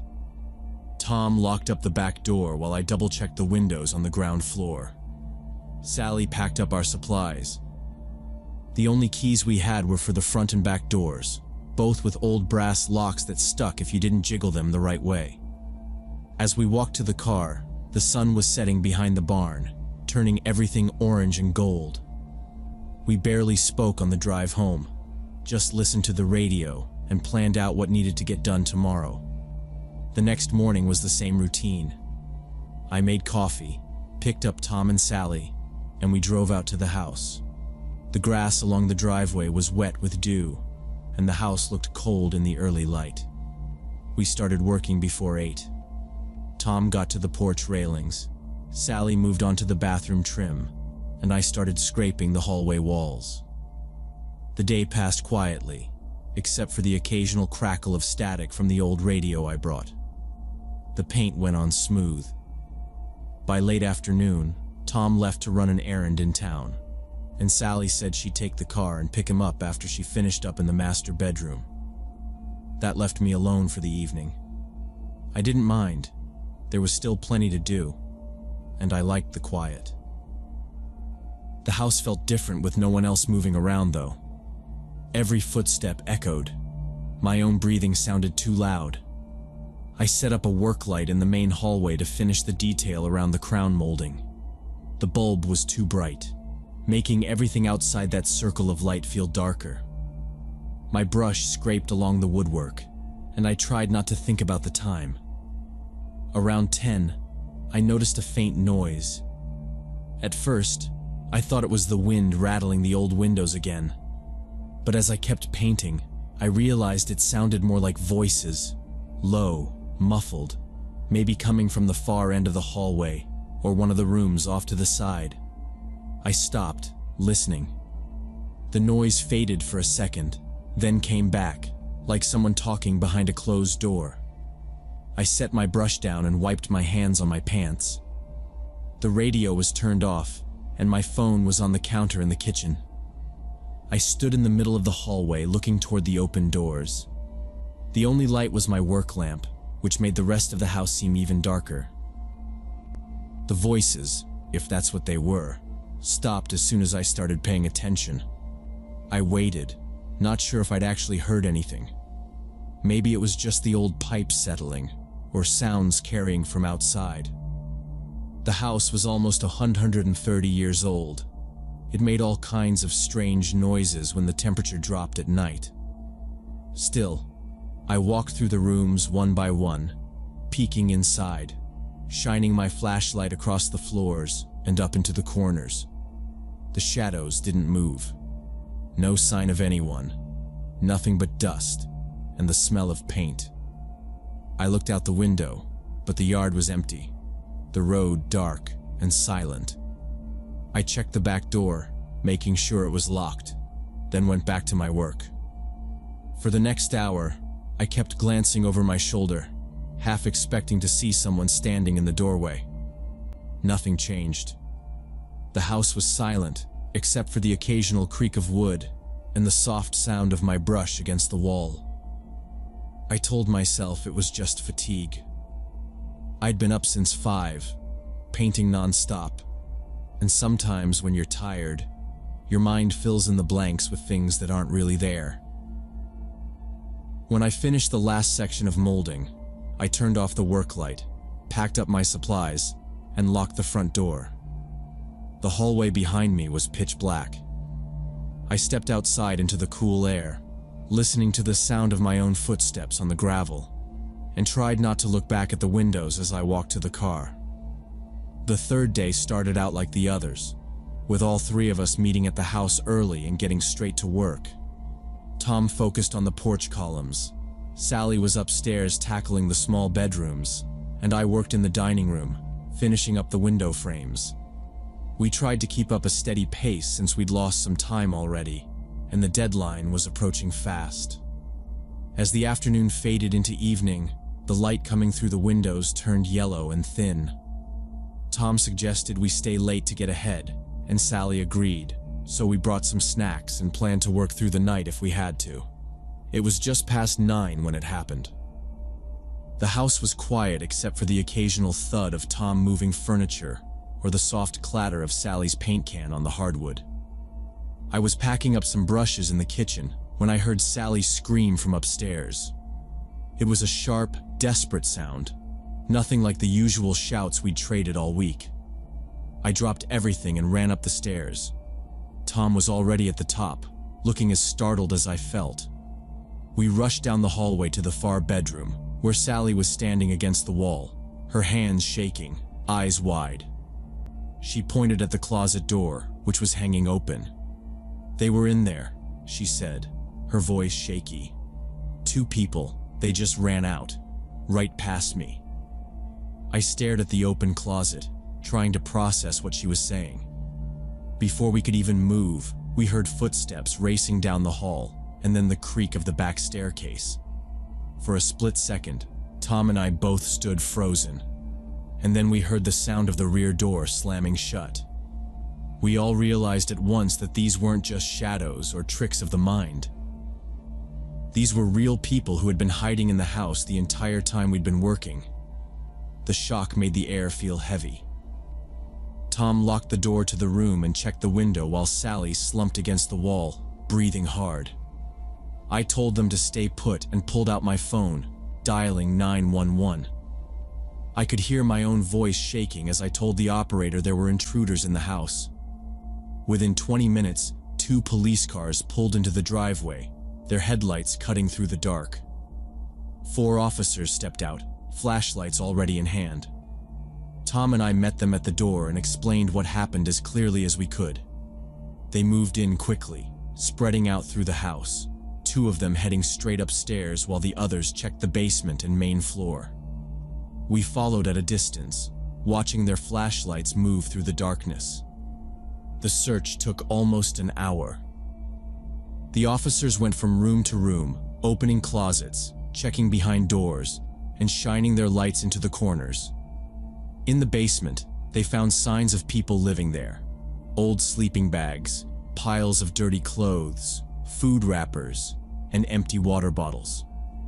In one of the storage rooms under the stairs, they found 2 women huddled behind a stack of boxes. Both looked thin, their clothes dirty and torn. In another dark corner near the boiler, they found a man who tried to hide under an old blanket.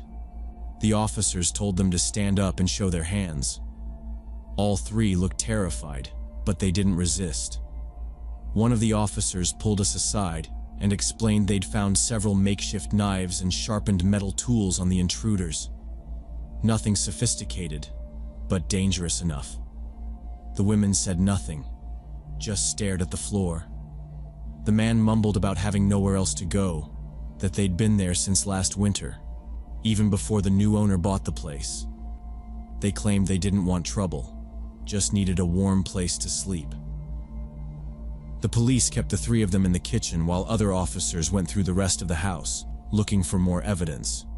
They found more sleeping areas upstairs, blankets and old cushions arranged in hidden corners.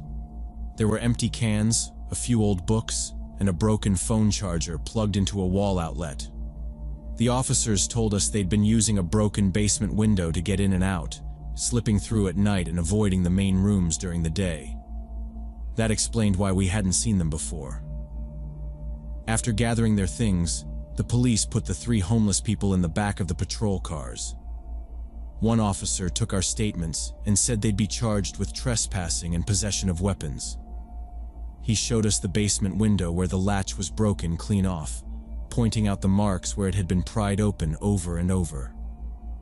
"You'll want to get this fixed before you do anything else," he said. "People find places like this and move in. Sometimes it's not just the homeless. Sometimes it's worse." When the last cruiser left, the house felt empty in a new way. The echo of the officer's boots faded down the hallway. Sally picked up her bag and quietly said she was never working in a place like this again. Tom went around double-checking every lock and window before we left. I did the same, shining my flashlight into every closet and corner, making sure there was no one else hiding. Driving home that night, none of us spoke. I kept thinking about the hours I'd spent in that house alone, with strangers hiding just a few walls away. I thought about the closet door swinging open, the rush of footsteps, and how close we'd come to something much worse. Now, before I start any job, I always do a walkthrough of the whole property, every floor, every corner, before I even unpack my tools. I never work alone in empty houses anymore, not in the countryside, not anywhere. There are too many ways for things to go wrong, and I don't want to learn that lesson twice.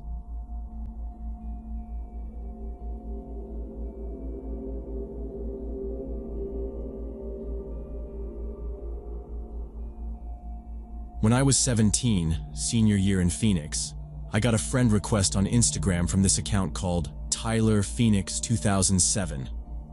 The profile photo was a blurry shot of some kid in a hoodie, head down, holding a basketball, and the grid was just pictures of shoes, some cars in a parking lot, a couple of cafeteria trays, and group shots at a football game.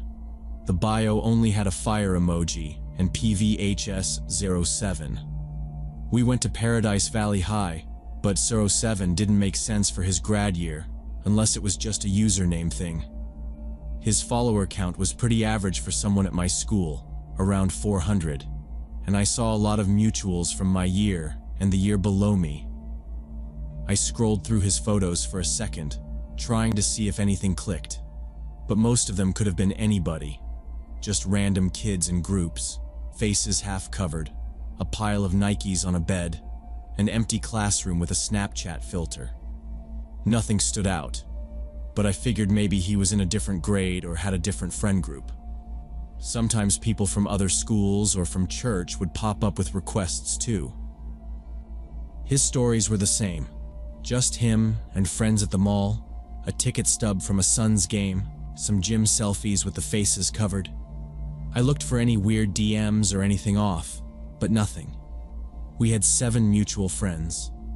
I accepted it. After that, I didn't really think about it. I had practice, homework, and a part-time job at a sandwich shop, so my phone was just buzzing like usual. A few minutes after I accepted, I saw the message notification pop up. Hey. That was it. I opened it, just out of habit, and saw he'd already started typing again. I go to PVHS too. Saw you around campus. You seem chill. I answered back something basic like, hey, cool. What grade are you in? He said he was a junior, but I still couldn't place his name. I checked his profile again. Still no clue. I asked who he hung out with. He said, mostly people from track. I tried to picture his face at practice or in the halls, but it didn't come to me. I asked which lunch period he had. Second, he said. I was in first, so maybe that's why. He started messaging more, just little stuff like, what classes do you have this semester? And, you go to the basketball games? I kept my answers short, not rude, but just enough to keep the convo normal. He seemed nice enough, used a lot of emojis, joked about the cafeteria food. But he never sent a selfie, and his profile didn't have a single photo where you could clearly see his face. By that night, he'd sent maybe a dozen messages, all pretty normal, but the questions kept coming. Where do you hang out after school? Do you ever go to Dutch Brothers? Who do you usually walk with to the parking lot? I gave vague answers, just said, depends, or sometimes with friends. I got a feeling he wanted to keep the chat going all night. I replied less and less. At one point, he asked if I was free to meet up after school the next day. Where? I typed. He said, by the old equipment shed, behind the gym. That spot is tucked away from the rest of campus, a narrow strip between the football field and the faculty parking lot. The equipment shed is this old, faded white building with rusty padlocks, a spot kids sometimes went to smoke or hide out, but not a place you'd pick for a normal meetup. It was way out of the way and nobody walked by there after practice except maybe a couple of janitors. The last time I'd even been near it was sophomore year when my friend lost her keys. I stared at my phone for a second, just thinking about how he'd picked that exact spot out of all the places on campus. I didn't like the idea. It was too far from everything, and it was late fall, so it got dark early. I told him, sorry, can't, I have work, which was true enough. He messaged back, okay, maybe another time then sent a thumbs up. That was the last thing I replied to that night. I left my phone on my desk and got ready for bed, still trying to remember if I'd ever actually seen him at school. I double-checked his profile again before I went to sleep. Nothing had changed, and I scrolled through the mutuals one more time. I figured maybe he'd just gotten the wrong person, or maybe he really was just shy like he said. But I couldn't shake off how specific he'd been about where to meet. I left it on red and set my alarm for early, just in case. The next afternoon, I kept thinking about the equipment shed and the strange way Tyler had picked that spot. I was tired all day, barely heard anything in my classes. I didn't mention any of it to my friends. When school let out, I took my usual seat near the back of the bus. About halfway through the ride, I started feeling like someone was watching me, and I glanced out the window. There was a gray sedan behind us, just 2 cars back. The bus made its stops, kids getting off, and the sedan stayed with us, turning every corner, never speeding or honking, just moving slow. At first, I figured it was a parent picking someone up, but it followed us for way too many stops. My hands felt sweaty. I didn't want to make it obvious, but I kept looking back every few seconds. When we finally turned onto Oak Avenue, I could still see the gray car behind us. It crept forward as the bus stopped, pausing at each crosswalk. My stop was second to last. When I got off, the sedan rolled past so slowly it almost stalled. The windows were up, but I saw the driver's head turn in my direction, his face half hidden by the glare. He kept his eyes on me the whole way down the block. I stood there pretending to fix my backpack until he was out of sight, then hurried home. Upstairs, I tried to distract myself with homework, but my mind kept replaying the scene at the bus stop. Just as it was getting dark, I went to close my blinds and froze. The gray sedan was back, parked across the street, engine off, no lights. I stepped away from the window and went downstairs. My mom was making dinner. I told her there was a car sitting outside, maybe the same one that followed the bus. She glanced out, shrugged, and told me not to worry. Said it was probably just a neighbor or someone visiting. I watched through the blinds for the next hour. The car didn't move. I tried not to let it get to me, but I double-checked that our doors were locked before bed. The next morning, I checked my phone out of habit, expecting to see more messages from Tyler. But his account was gone. It wasn't just blocked. I searched every way I could think of, but nothing came up. Our mutual friends weren't following him anymore, and his likes on posts had vanished. I texted one of my classmates asking if she remembered the account. She said she thought he was some new kid, but now wasn't sure. That afternoon, the school sent out an email blast to all parents and students. My mom showed it to me when I got home. The principal warned everyone about unknown adults trying to contact students through Instagram and Snapchat, sometimes pretending to be teens from our school or a nearby district. There were a few details about fake profiles using student photos, and how several girls had received messages asking to meet up in secluded areas or near the athletic fields. My heart raced as I read it. Later that night, a group text started in our grade group chat.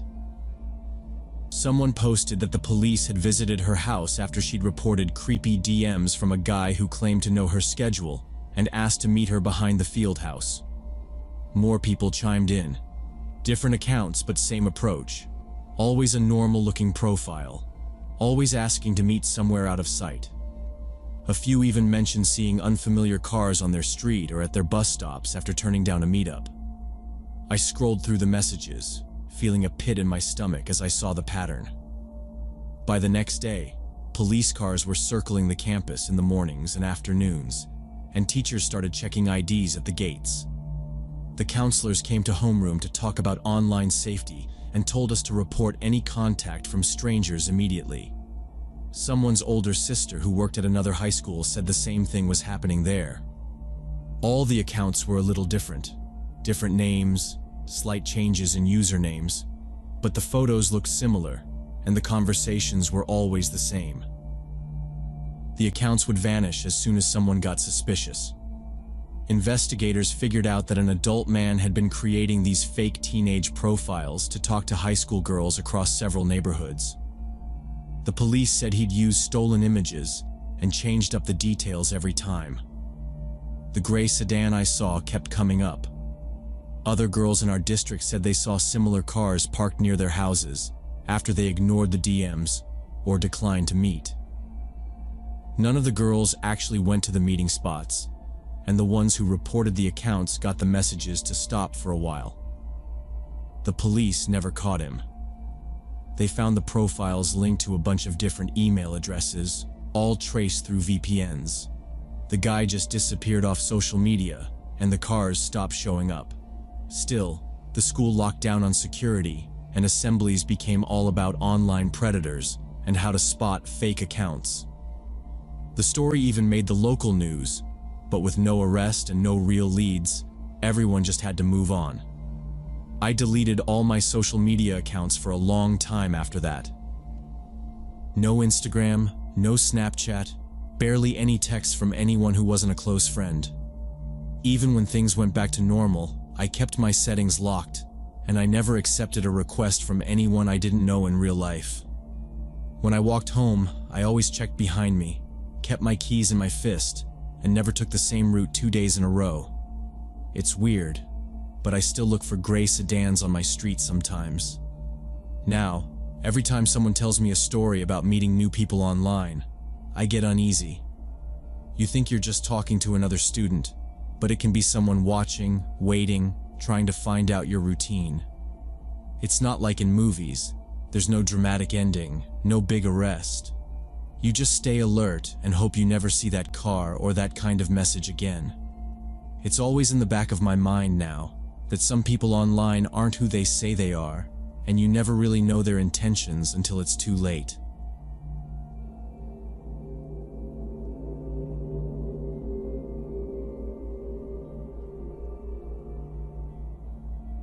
When I was 8 years old, Brian moved in across the street from us.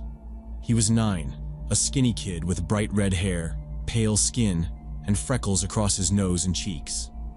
I noticed right away that he only wore black clothes.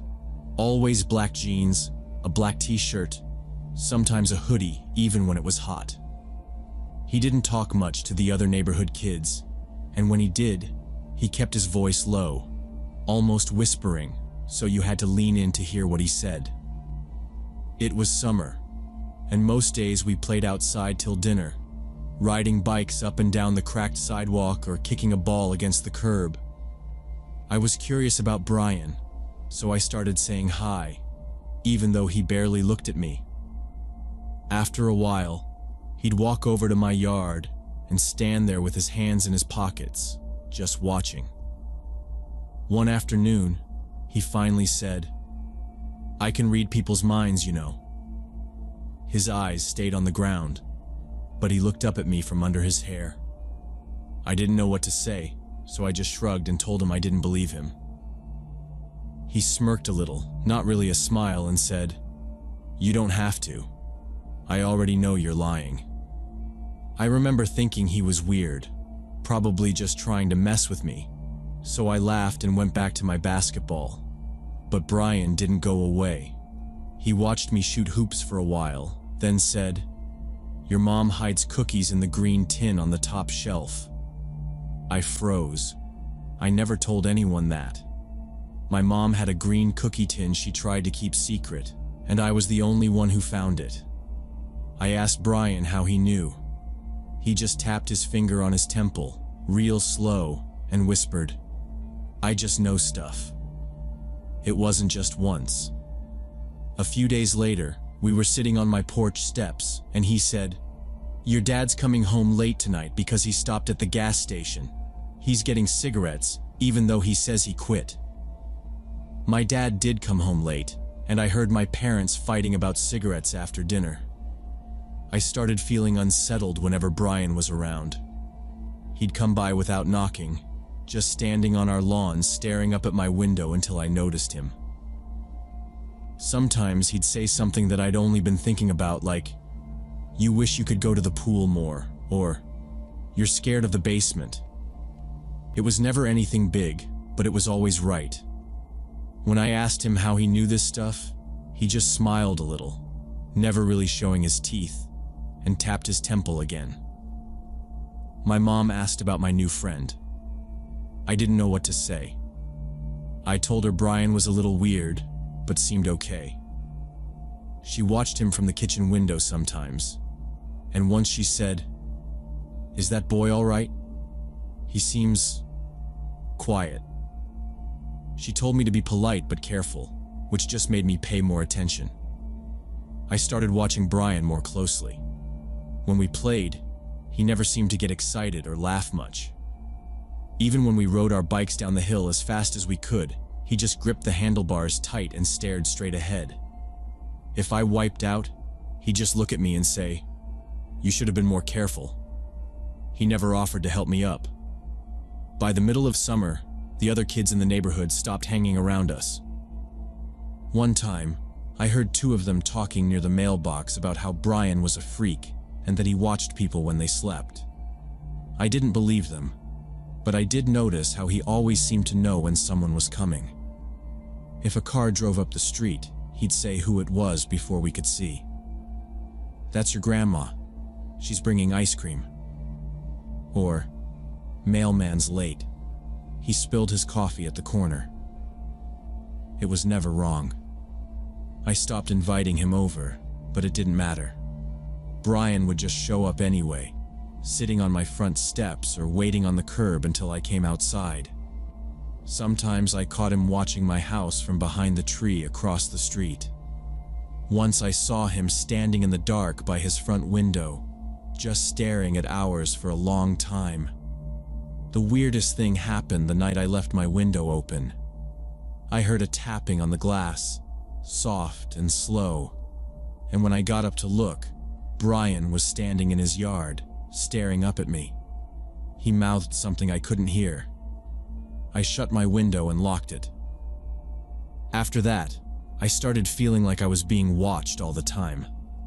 I'd see a shape move outside the corner of my eye and turn to find Brian standing perfectly still, always looking right at me.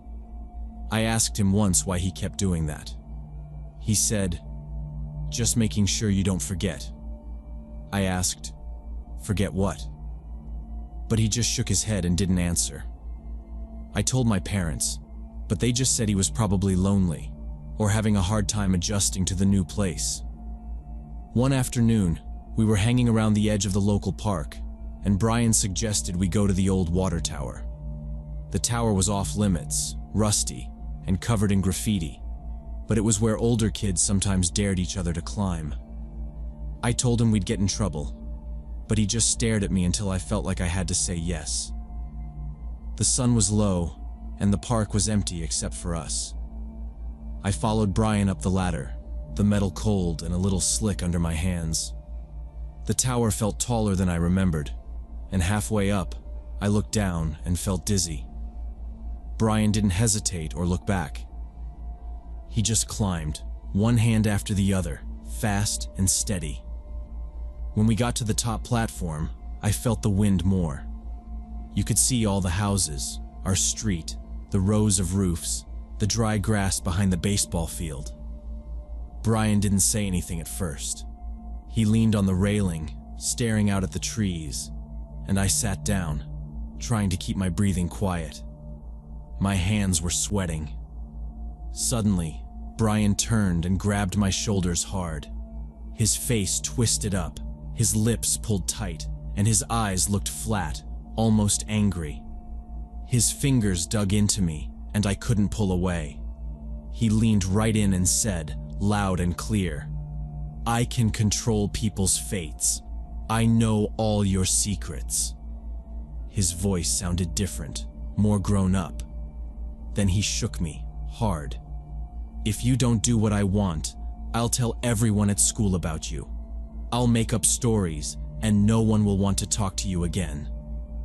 I tried to laugh, but he squeezed my arms tighter. He didn't laugh. He just stared at me, not blinking, and said, "Don't think I won't. You do what I say, or you'll be sorry." I tried to pull away, but he wouldn't let go. His grip was stronger than I expected. I looked down at the ground, trying not to let him see I was scared. His face was right in front of mine, his breath sharp and fast. He said, "You think this is a game? It's not a game." I tried to keep my voice steady, told him to stop messing around, but his eyes stayed locked on me, and something in the way he looked at me made my stomach twist. I knew then he wasn't playing. After that day on the water tower, things changed fast. Brian started showing up at my house more often, always with some new demand. At first, it was small stuff.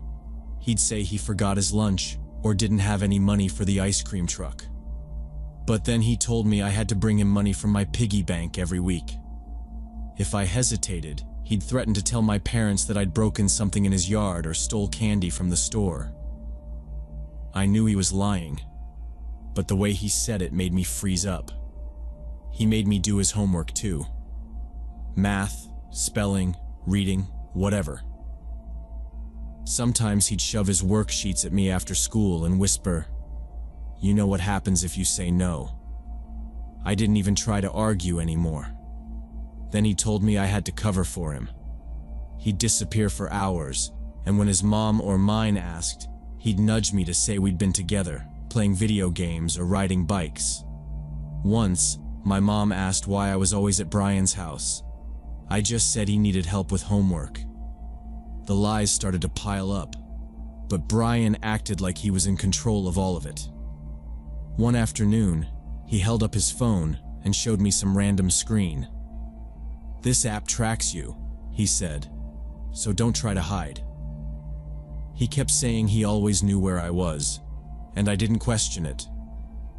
I started taking longer routes home just to see if I could lose him, but he always seemed to know. When I finally said no to bringing him my lunch money, my phone buzzed that night. There was a photo of my house, dark, with my bedroom window right in the middle of the frame. The porch light was off. I stared at it for a long time, not sure what to do. The next morning, another photo came through. It was me, sleeping, blanket pulled up to my chin. I couldn't remember opening the window, but I must have. The photo was taken from outside, through the glass. My skin crawled. I didn't sleep much after that. When Brian showed up, I handed him my lunch money without a word. I did his homework, ran his errands, and tried not to make him mad. If he asked me to lie for him, I did it. I was too scared to do anything else. For a month, it felt like I was trapped. Every time I looked up, Brian was there. If I walked to the store, he was standing by the bike racks, arms crossed, just watching. If I went to the park, he was already sitting on the swings, staring at me. Sometimes he'd just follow behind, silent, close enough that I could hear his breathing. At school, he started telling stories to the other kids. He'd walk up to a group and say, "You know what he did?" and then make something up. Stupid things, but embarrassing enough that people started whispering about me. He'd smirk if I tried to defend myself, always standing close by. My homework took twice as long because I was doing mine and his. I stopped finishing projects and missed a spelling test because I stayed up too late. My grades started slipping. My mom sat me down one night, asking if something was wrong, but I just shook my head. I was scared Brian would find out if I told her anything. He kept telling me he could read my mind. If I so much as thought about asking for help, I'd get another photo that night. Me walking to school, me at my desk, me playing outside, always taken when I thought no one was watching. By then, I was barely eating. My hands shook whenever Brian came near. I stopped going outside unless I had to. My parents argued about what was going on, and my mom threatened to take me to a doctor, but I just said I was tired. At school, the counselor pulled me aside once, but I didn't say much. I was terrified Brian would find out and do something worse. I checked the windows every night, locked my door, and pushed my dresser in front of it, even though I knew it wouldn't matter if he really wanted to get in. The day everything broke was a Tuesday. I came home from school and found another envelope in our mailbox. Inside was a photo of my little sister playing in the yard.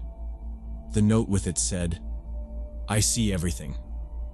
I ran to my room, locked the door, and sat on the floor for an hour, shaking. That night, I couldn't take it anymore. I went to my parents' room and just started talking. Everything poured out. Brian, the homework, the photos, the threats, all of it. My parents listened. My dad got angry, but not at me. My mom hugged me for a long time. They called Brian's parents that night. I could hear yelling through the phone, doors slamming across the street. Later, my parents explained what they found out. Brian had been seeing a psychologist since before he moved here. He had behavioral issues, problems with lying, and a habit of manipulating people. There was no mind reading, no special tracking app. He'd watched our house, hidden in the bushes, climbed up close at night, used his phone to take pictures. He'd listened at windows and followed me everywhere. The photos weren't magic, just a kid sneaking around, using what he saw to scare me. The school got involved right away. The psychologist talked to me and to Brian. He was removed from class and started homeschooling. After a few weeks, his family put their house up for sale. 6 months later, they were gone, moved to another state. The rumors at school faded, but I still felt people staring sometimes. I spent a long time in therapy. The psychologist said what Brian did was called psychological manipulation and stalking. My parents apologized for not seeing it sooner. For a while, I jumped at every noise, checked the windows before bed, kept the lights on all night. The nightmares faded slowly. The only good thing was learning it wasn't real. Brian had no powers, no special knowledge. Just a kid who knew how to scare people. Even now, I still close the curtains tight every night, and I never leave my window open, not even a crack.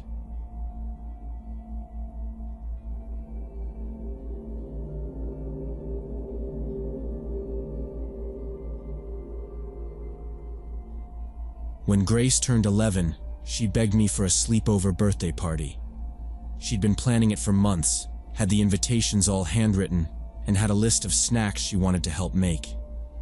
There were going to be 7 girls total, all from her school except Chloe. Chloe was a year older, bigger than the rest, and everybody knew she got into trouble at school. She'd just come back from a week-long suspension for fighting with another girl, and apparently she'd broken some kind of window or something. Grace insisted she wanted Chloe to come, that she was her friend, and that the other girls would get used to her. My husband had to work the night shift that Saturday, so I was going to be alone with 7 preteen girls all night. I figured, how hard could it be? I told myself I could handle it, even with Chloe. Grace was excited the whole day, helping me blow up balloons and set out sleeping bags in the living room. The girls started arriving around 5. They came in loud, all giggling and shoving at each other, their backpacks dragging on the floor. Chloe showed up last. She barely said hello, just nodded, and went straight to the living room to dump her stuff. Her eyes kept darting around, and she never really smiled. I offered her some pizza when everyone else was grabbing slices, but she just shrugged and took 2, piling them both on a napkin and eating standing up. For most of the evening, the girls were watching movies and making crafts. I kept popping in and out of the living room to check on them, but Chloe never really joined in. She'd sit off to the side, just watching the others, rolling her eyes if they laughed too loud or started talking about boys. Sometimes she'd snap at someone for bumping her bag or making a mess with glitter. Grace tried to include her, but the other girls kept whispering whenever they thought I wasn't looking. After cake, they played a game of truth or dare. I heard them shrieking and running down the hall to the bathroom, and it seemed mostly normal, just kids being loud. Chloe never did a dare, just made up weird questions for the others that made them uncomfortable. I heard one girl say, "You're so weird," under her breath, but Chloe pretended not to notice. Around midnight, I started turning off lights and telling everyone to settle down. They all set up their sleeping bags in the living room, lined up side by side. Grace and Chloe picked the two spots at the end, away from the others. I went into the kitchen to clean up. The house was mostly quiet, except for the occasional sound of whispering or a sleeping bag rustling. I made some tea and sat in the den, leaving the kitchen light on in case someone needed water. It was getting late, and I was exhausted. I remember scrolling on my phone for a while, half listening for any trouble. It must have been close to 2 in the morning when I heard the first noise, like something heavy clattering against the floor. I sat up, listening hard. The noise came again, louder this time. It sounded like dishes crashing in the kitchen. At first, I figured one of the girls had gone to sneak food and dropped something. But then I heard voices. There was a sharp, angry voice and another, softer one that sounded scared. It was so quiet I couldn't make out words, but there was something off in the way the voices moved, a quick back and forth, low and tense. My first thought was that maybe a couple of the girls were fighting. I got up and turned on the hallway light. The brightness felt harsh after the dark. As I moved toward the kitchen, I glanced at the living room. All the sleeping bags looked like they were still full, but it was hard to tell in the dim light. I heard another crash, something metal this time, and the angry voice snapped, "Shut up, or I'll tell everyone what you did," followed by a muffled whimpering sound. I walked into the kitchen. The first thing I noticed was the open fridge, the door wide with a carton of juice on the floor. The trash can was tipped over, paper towels scattered everywhere. But what made me stop was the empty knife block on the counter. The big butcher knife, the one I always kept all the way in the back, wasn't there. The rest of the knives were where they should be, but the biggest one, the heavy one with the black handle, was gone. For a second, I just stood there, staring at the empty slot in the wood, my hand still on the light switch. I could hear someone breathing, quick and shaky, just out of sight near the pantry. The air felt heavy, and my heart started pounding so hard it hurt. I took a step forward, trying not to make noise on the tile. There was a shadow moving behind the kitchen island, just a glimpse, and then I heard a hissed whisper. "Don't be stupid. Give it to me." I realized then how wrong everything was. I backed up a step, looking around the room for anything I could use. My phone was still in the den. The kitchen window was closed, and the back door was locked. I could hear feet shuffling, and another crash as something slid off the counter and hit the floor. I tried to steady my breathing so whoever was in the kitchen wouldn't hear how scared I was. I kept my eyes on the knife block, thinking about how easy it would be for someone to get hurt, how quickly things could get out of control. I moved closer to the island, keeping my hands visible, trying not to startle anyone.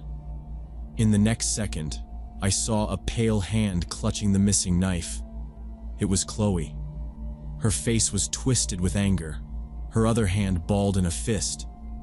Standing in front of her, cowering against the pantry door, was one of the smaller girls, Jessie.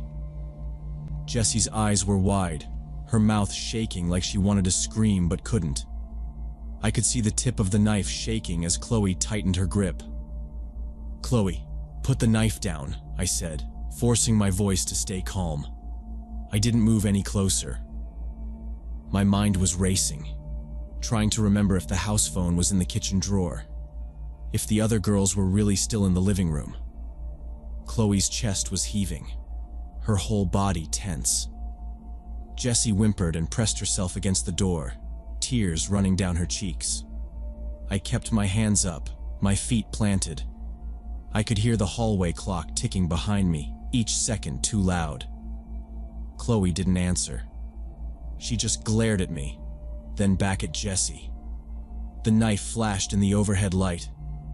I glanced toward the living room, hoping to see Grace or someone else. But all I could see were the dim shapes of sleeping bags. No one else was moving. No one was calling out. I had to make a choice. Move closer, or risk Chloe hurting Jessie. I inched to the side, putting myself between Chloe and the kitchen door. My eyes darted from the knife to her face, then to Jessie, who was clutching the edge of her shirt like she could disappear if she held on tight enough. The room felt small, the air too thin. Chloe stepped back, her feet scraping on the tile. She raised the knife, her hand shaking, and for a second I thought she might drop it. Instead, she took a breath and pointed it at Jessie again, her voice low and tight. "If you tell, I'll—" She didn't finish the sentence. I held my ground, waiting for any chance to get Jessie away. The house was silent except for our breathing. I was sure the other girls could hear everything, but nobody came. My heart kept pounding, louder with every second. I didn't take my eyes off Chloe as I edged a little closer, not sure what I would do if she came at me. I just knew something terrible was about to happen if I didn't act. I decided not to try sleeping again that night. I grabbed the book I'd left on the kitchen counter and planted myself at the table where I could see both the living room and the hallway. I didn't bother making tea or turning on the TV. Every sound in the house kept me alert. My eyes flicked back and forth from the open doorway to the pages I wasn't really reading. At some point, the hum of the refrigerator and the slow ticking of the wall clock filled the silence. I tried to listen for any movement from the living room, but only heard the steady breathing of sleeping kids. About an hour passed before Chloe appeared in the doorway.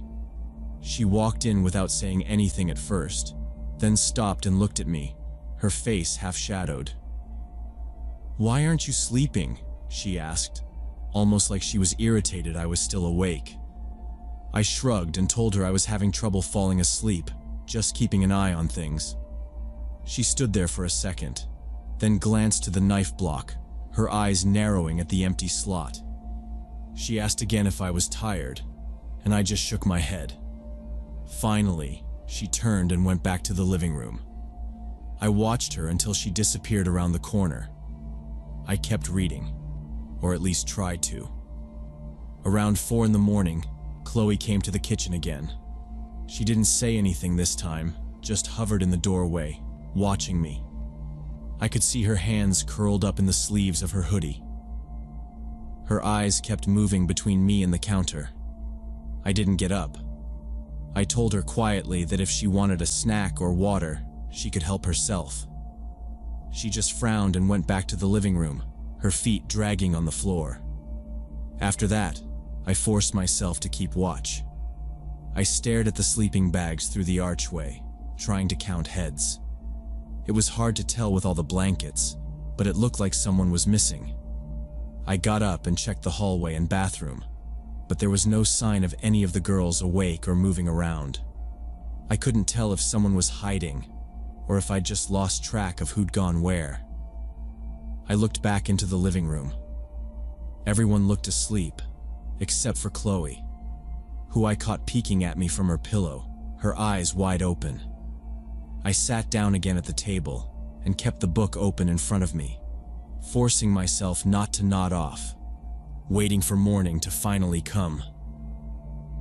When daylight finally started coming through the kitchen window, the girls began to wake up one by one, all groggy and slow, pulling their sleeping bags tighter around themselves. I started making pancakes and orange juice, pretending nothing was wrong, but my eyes stayed on Chloe the entire time. She kept to herself, quiet, barely touching her food. The rest of the girls chatted about movies and sleepwalking and birthday cake, laughing as if nothing had happened. When it was time to pack up, the living room became a mess of backpacks and stuffed animals. I hovered by the kitchen doorway, trying to keep everything in sight.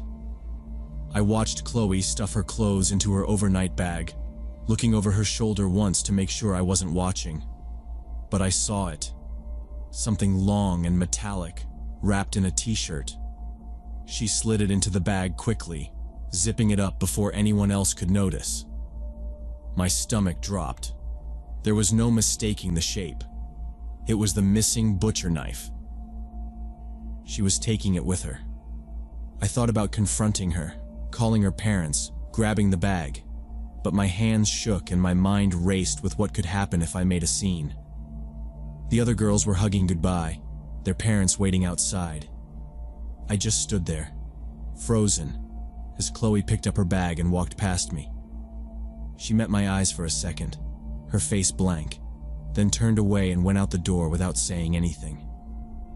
The house emptied out quickly after that. The only sound left was Grace's voice, tired and happy, thanking me for the party. When the house was finally quiet, I called Grace into my room. I sat on the edge of the bed and asked her if anything strange happened during the night, if she saw anyone leave their sleeping bag or heard anything in the kitchen.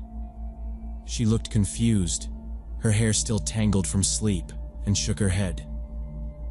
I was so tired, Mom. I don't remember anything. She said she slept through the whole night, didn't even get up for water. I pressed a little, but she just kept shaking her head. Nothing seemed off to her at all. I didn't know what to do. The missing knife, the threats, the look on Chloe's face. None of it felt real now that the house was calm again. I thought about calling Chloe's mother, but the idea of accusing her daughter without proof or a clear story made me feel sick. I didn't want to risk a fight or cause trouble for Grace at school. I cleaned up the living room and kitchen, scrubbing the counter and putting all the other knives away in a drawer out of sight. Days passed. I waited for a call, some word from one of the other parents, but nothing happened. Nobody mentioned anything. The girls all acted like it had been a normal party. I tried to tell myself maybe I'd overreacted. Maybe it wasn't the knife at all. Maybe it was all just tired nerves. Still, I watched Grace more closely after that, double-checked the doors at night, kept my phone charged beside the bed. Chloe started showing up less at school. There were rumors her family was moving away. Then, just before winter break, Grace told me Chloe was gone. Her family left town. No one seemed to know why or where they'd gone. The school never called, and no one asked about the sleepover. For months, I kept thinking about that night. I'd replay everything in my mind. The sound of dishes crashing, Chloe's voice, the way she stared at me from the kitchen doorway, the glint of metal sliding into her bag. I never found out what really happened, or which girl had been in the kitchen, or what Chloe planned to do with that knife. I still wonder if I should have done more. Maybe I should have called someone, or asked harder questions. But all I really wanted was to protect Grace, to keep her safe. And sometimes that meant staying quiet. I never let her have another sleepover at our house after that, and I never left knives out again. I pay more attention to the small details now, the quiet kids, the ones who keep to themselves. The memory of that night is never far away, a reminder to trust what I see, even when nobody else does.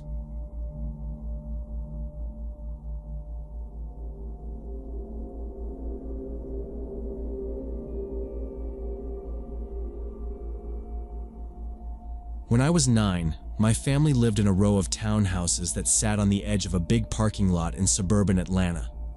My dad was the property manager for the whole place, which meant we got a small discount on rent, and he was always fixing things or talking to people about their units. The townhouses were nothing special. Beige siding, flat brown roofs, the paint on the stairs peeling in places. Most of our neighbors were families like us, working regular jobs. The center of the complex was a square patch of grass surrounded by the buildings on 3 sides, and a lot of kids would be out there, riding bikes or tossing a football, especially after school. My little sister and I were allowed to go out there as long as my mom knew where we were. There were bushes lining the edge of the grass, and the sound of traffic on the main road not too far away. It was a place I knew by heart, from the cracks in the sidewalk to the spot by the mailboxes where the pavement was rough, and I'd always have to watch my bike tires. That summer, a new tenant moved into one of the ground floor units across the courtyard from ours. His name was Roger Stevens. He drove an old, beat-up blue truck, and he moved in by himself. At first, my mom just said he was a single guy who'd taken the place last minute. I saw him a lot because his windows faced the courtyard, and he'd leave his blinds half open so you could see him moving around in there, unpacking boxes or sitting at a small table by himself. He was a big man, maybe 40, with dark hair combed straight back and thick glasses. He wore the same tan jacket most days, even when it was hot, and his shoes always looked muddy. The first time I saw him up close was when I was coming home from school and he was standing in the walkway, smoking and watching us kids. He tried to say hello, but it didn't sound right, too cheerful for how serious his face was. A few days after he moved in, he started coming outside more. At first, I figured he was just lonely or maybe bored, because he'd walk the courtyard while we played and sort of hover nearby. He'd make small talk with some of the older kids, ask them if they liked video games or what shows they watched on TV. He always seemed to ask questions about what we did after school, who was around during the day, which kids lived in which houses. I remember feeling uncomfortable because even though my parents told me about stranger danger, it didn't seem like Stevens was a stranger exactly. He lived right there. I wasn't sure what to do if he talked to me. Some of the other parents noticed too. I saw my mom watching out the window more, especially if my sister and I were outside. Sometimes Stevens would stand by the mailboxes at the entrance to the complex and chat with anyone walking by. He asked if I liked bikes and if I ever went to the playground on the other side of the parking lot. I kept my answers short and didn't look him in the eye much. He never seemed angry or mean, just overly interested, like he wanted to know everything about everyone. One evening, I watched him walk the length of the parking lot and back, stopping every so often to stare at something on the ground or peek over the fence toward the neighbor's yard. A couple of times, I caught him glancing up at our unit, like he was trying to figure out which window was mine. I tried not to think much about him, but there was a tension in the air I couldn't explain.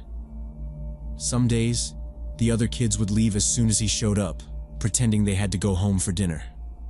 I remember one time when he brought out a box of donuts and tried to give them away, but no one wanted to take one. He left them on the hood of his truck and sat on the curb, watching us, not saying a word.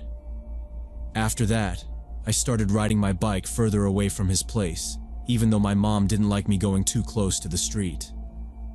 One afternoon after school, I was riding my bike near the mailboxes. The area was a narrow patch of pavement with the mailboxes lined up in a row, the kind with metal doors and faded numbers. I liked to circle the area, using the little slope to pick up speed before heading back toward our unit. It was quiet, just the hum of traffic from the main road and the chirping of birds. As I slowed down near the curb, I saw Stevens coming out from around the corner. He walked over and stopped right next to me, close enough that I had to put my foot down to keep from falling over. He asked me about my bike first, what kind it was, how fast it could go, if I ever rode it to school. I didn't want to answer, but I mumbled something about only being allowed to ride in the complex. Then he started asking other questions, more personal this time. He wanted to know what my parents did, if my dad was home during the day, what time I got home from school, if my sister played outside too. He said he noticed I liked riding my bike alone and asked if I ever got bored. Then, his voice dropped a little, and he told me he had some cool things in his apartment, toys and candy, if I wanted to come see. He said he just moved in and didn't have anyone to show them to. He smiled, but his eyes stayed flat, and his hand was close to my handlebars. I told him no thanks, that my mom needed me home. but he didn't move out of the way. He leaned in closer, said he really thought I'd like what he had, and that I could bring my sister too. My heart was beating fast and my hands felt sweaty on the grips. He reached out, put one hand on my handlebars, not hard, but enough to stop me from moving. "It's just over there," he said, nodding at his door. "You can leave your bike by the window." I shook my head, tried to back up, but his hand stayed on the handlebars. He wasn't smiling now, just staring at me. I said I had to go and yanked my bike away, hard enough that the front wheel bumped the curb. He let go but stayed standing there, watching as I started to pedal away, legs shaking, the front wheel wobbling as I pushed off. I rode straight across the lot, didn't look back, and parked my bike by the front steps of our place. I ran inside and told my mom what happened, trying to keep my voice steady. She listened, but then said, maybe Stevens was just being friendly, that he was new and probably trying to get to know people. She told me to be careful, but not to worry too much. I went to my room and watched the parking lot from the window, still holding onto my bike helmet, wondering if I was making a big deal out of nothing. The playground was a small one, wedged in between the parking lot and the side fence, with a faded blue slide and a metal jungle gym that always felt too hot in the Georgia sun. There was a cracked rubber mat under the swings and a bench under a skinny tree where the parents usually sat if they came down. That afternoon, I took Lily out after her nap because she'd been begging all morning. She wanted to play on the slide, and I pushed her gently on the swing while watching cars go by on the road behind us. It was quiet, just the sound of the chains creaking and Lily laughing as she swung higher. I kept checking over my shoulder, still uneasy from what happened at the mailboxes.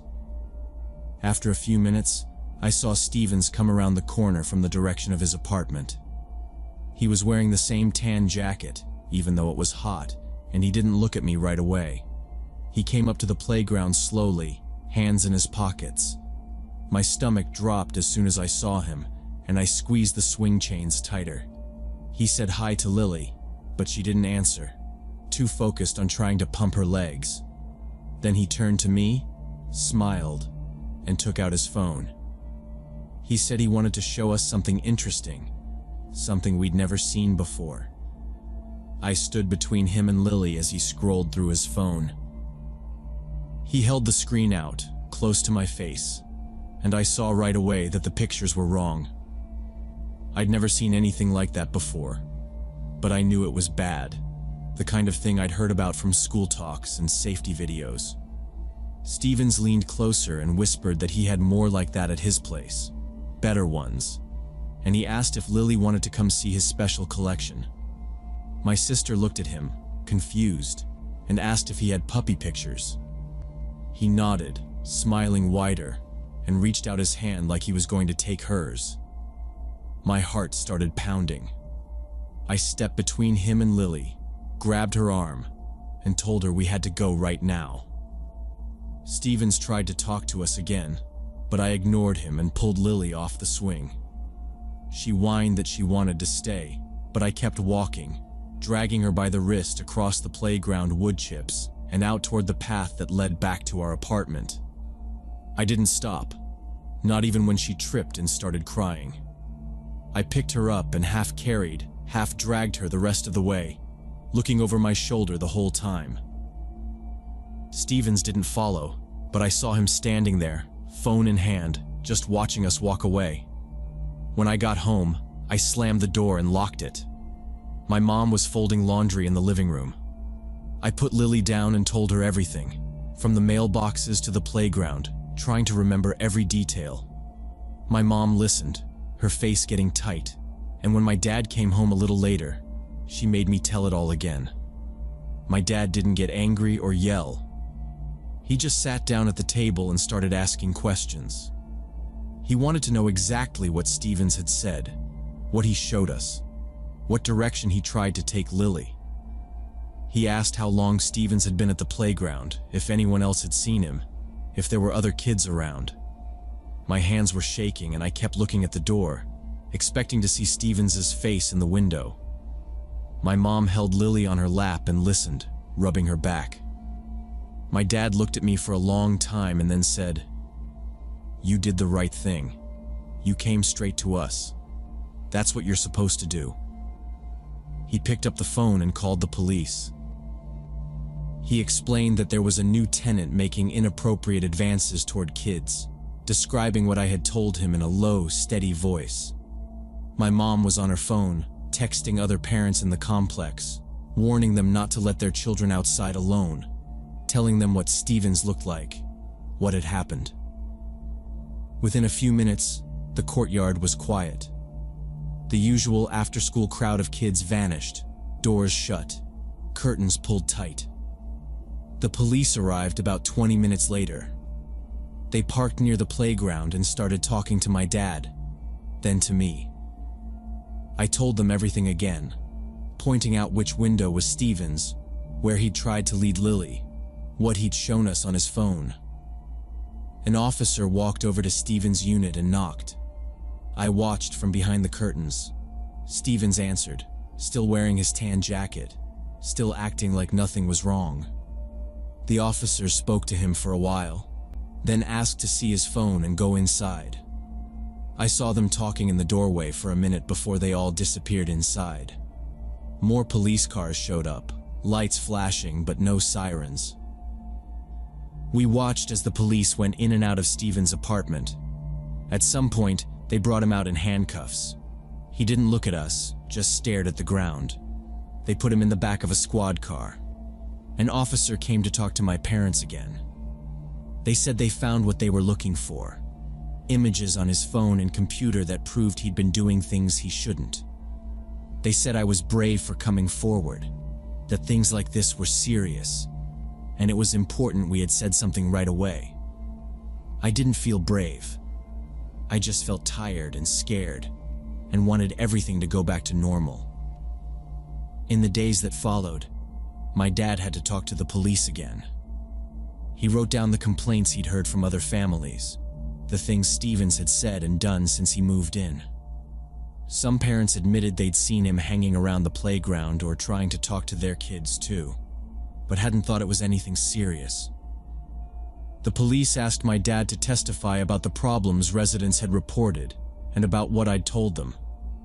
It was in the news for a little while, and after a week or two, people in the complex started letting their kids back outside, but not without watching from the windows.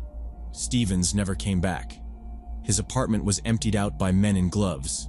The landlord changed the locks and painted over the door. Some people moved away after that summer, but most of us stayed. I wasn't allowed to play alone anymore, and my parents watched the playground from the window whenever Lily and I went outside.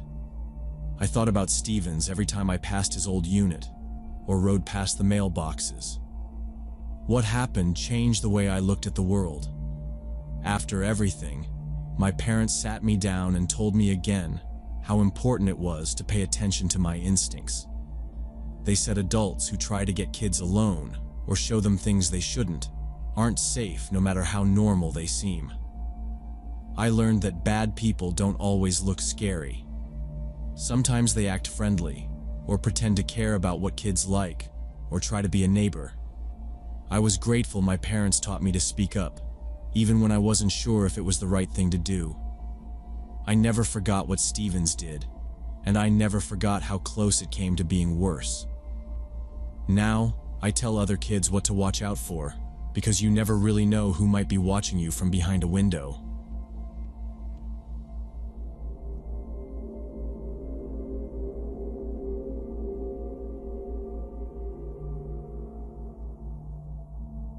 Last summer, when I was 14, my parents went away for the weekend to visit my mom's sister in upstate New York. Before they left, they let me know I could have a couple of friends stay over as long as we kept things under control. So I invited Jamie, Brian, and Seth. They all lived within walking distance, so they just brought sleeping bags and backpacks after dinner. The house was still kind of hot from the day, but we settled in the living room with sodas and chips, messing around on our phones and throwing out dumb jokes.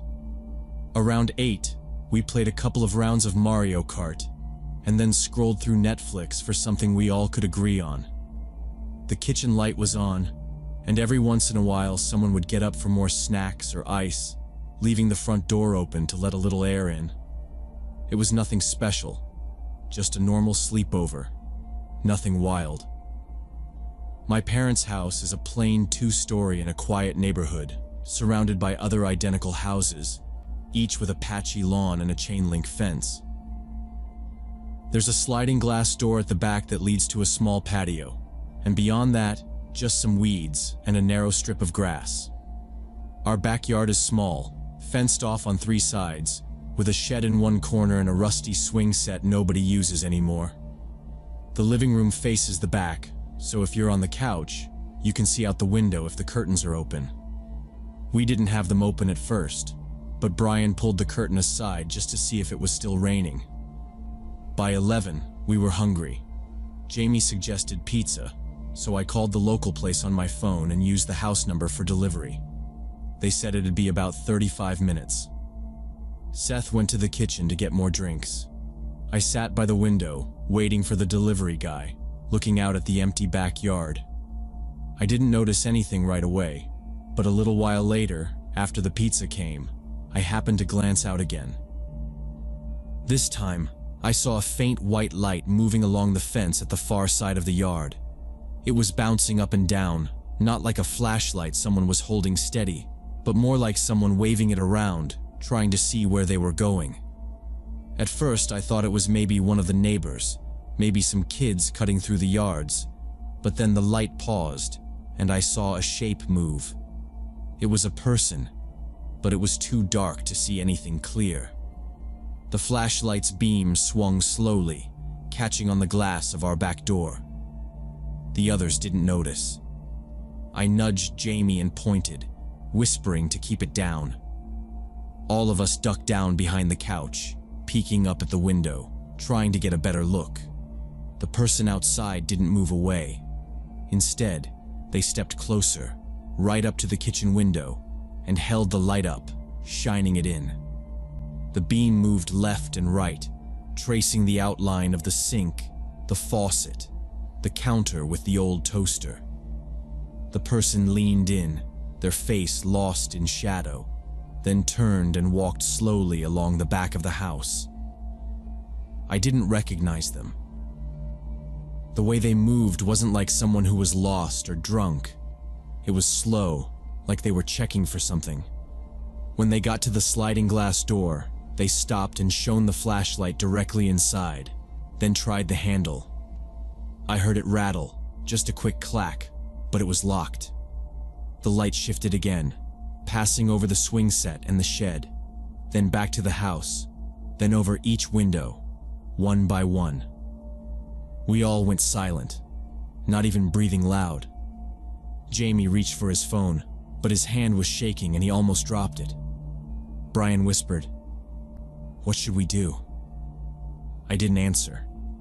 We just crouched there, watching, as the figure kept moving, checking each door and window, not in a rush, just methodical, like he'd done this before. There was something about how calm he was that made my stomach feel tight. I could see the beam sweep across the grass, up onto the kitchen window again, then along the side of the house. The person made a full lap around the backyard, always sticking close to the walls, always keeping the flashlight pointed ahead. He disappeared for a moment behind the shed, and for a second I thought maybe he'd left. But then the light reappeared, this time at the far end of the house, moving toward the front gate. The neighborhood was quiet. Nobody else was outside. Jamie finally said, "Should we call someone?" But his voice was so soft I could barely hear him. Seth reached up slowly and flicked off the TV, then the lamp next to the couch. The house dropped into darkness, except for the glow of the kitchen light, which made us all more visible through the windows. We didn't say anything. I just got up as quietly as I could and went to the kitchen, keeping low, and turned off the light, then hustled back to the others. We sat there, in the dark, listening. All I could hear was the fridge humming and our own breathing. A couple of minutes passed. Then we saw the flashlight again, this time on the side of the house by the driveway, moving slowly, searching up and down along the windows. Brian peeked through a tiny crack in the curtain. "He's still there," he whispered. I looked too, careful not to move the curtain much. The man was wearing a black hoodie, pulled up over his head, hands shoved in the pockets except for the one holding the flashlight. His face was turned away. He paused at the kitchen window, leaning in to look inside. It felt like forever that he stood there, just staring. Then he shifted, tried the back door again, rattling it once, twice, like he was checking if maybe he missed something. He started walking again, passing by the side gate, then stopping right in front of the living room window, where all four of us were hiding on the floor. I could hear the gravel crunching under his feet and the scrape of his shoes as he shifted his weight. The flashlight beam swept slowly across the glass, illuminating the closed blinds, tracing a line up and down. The room felt so small, like he was right on top of us. Jamie squeezed my arm and mouthed, "Don't move." We could see the outline of his head, the hood pulled low as he leaned in, trying to see past the blinds. For a few seconds, nothing happened. Then he lifted the flashlight, shining it directly against the glass, the light almost blinding through the crack in the curtain. I stayed perfectly still, holding my breath. The beam lingered for a moment, then slid sideways, lighting up the stack of board games by the wall and the edge of the old armchair my dad always sits in. I could hear the man's breathing, not loud, but steady, just on the other side of the glass. I thought for a second he might try the window, but instead he lowered the light and just stood there. Nobody said a word. The only sound was my heart pounding in my ears, so loud I thought he might hear it. Suddenly, the man knocked on the window 3 slow, deliberate times. The sound was dull and heavy, not like someone looking for attention, more like a warning. We froze. My hands started to shake, and I dropped my phone trying to grab it from the carpet. I crawled further from the window, reaching out for it in the dark, not daring to get up. Brian scrambled on his hands and knees toward the hallway, and Jamie whispered, "Don't make any noise." Seth curled up behind the couch, knees tight to his chest. I finally got my phone, pressed it to my ear, and dialed 911. The ringing felt like it went on forever, but a woman's voice answered, calm and clear. I whispered as quietly as I could, telling her there was a man outside, trying to get in. She asked for the address, told me to stay on the line, and kept asking questions I could barely answer.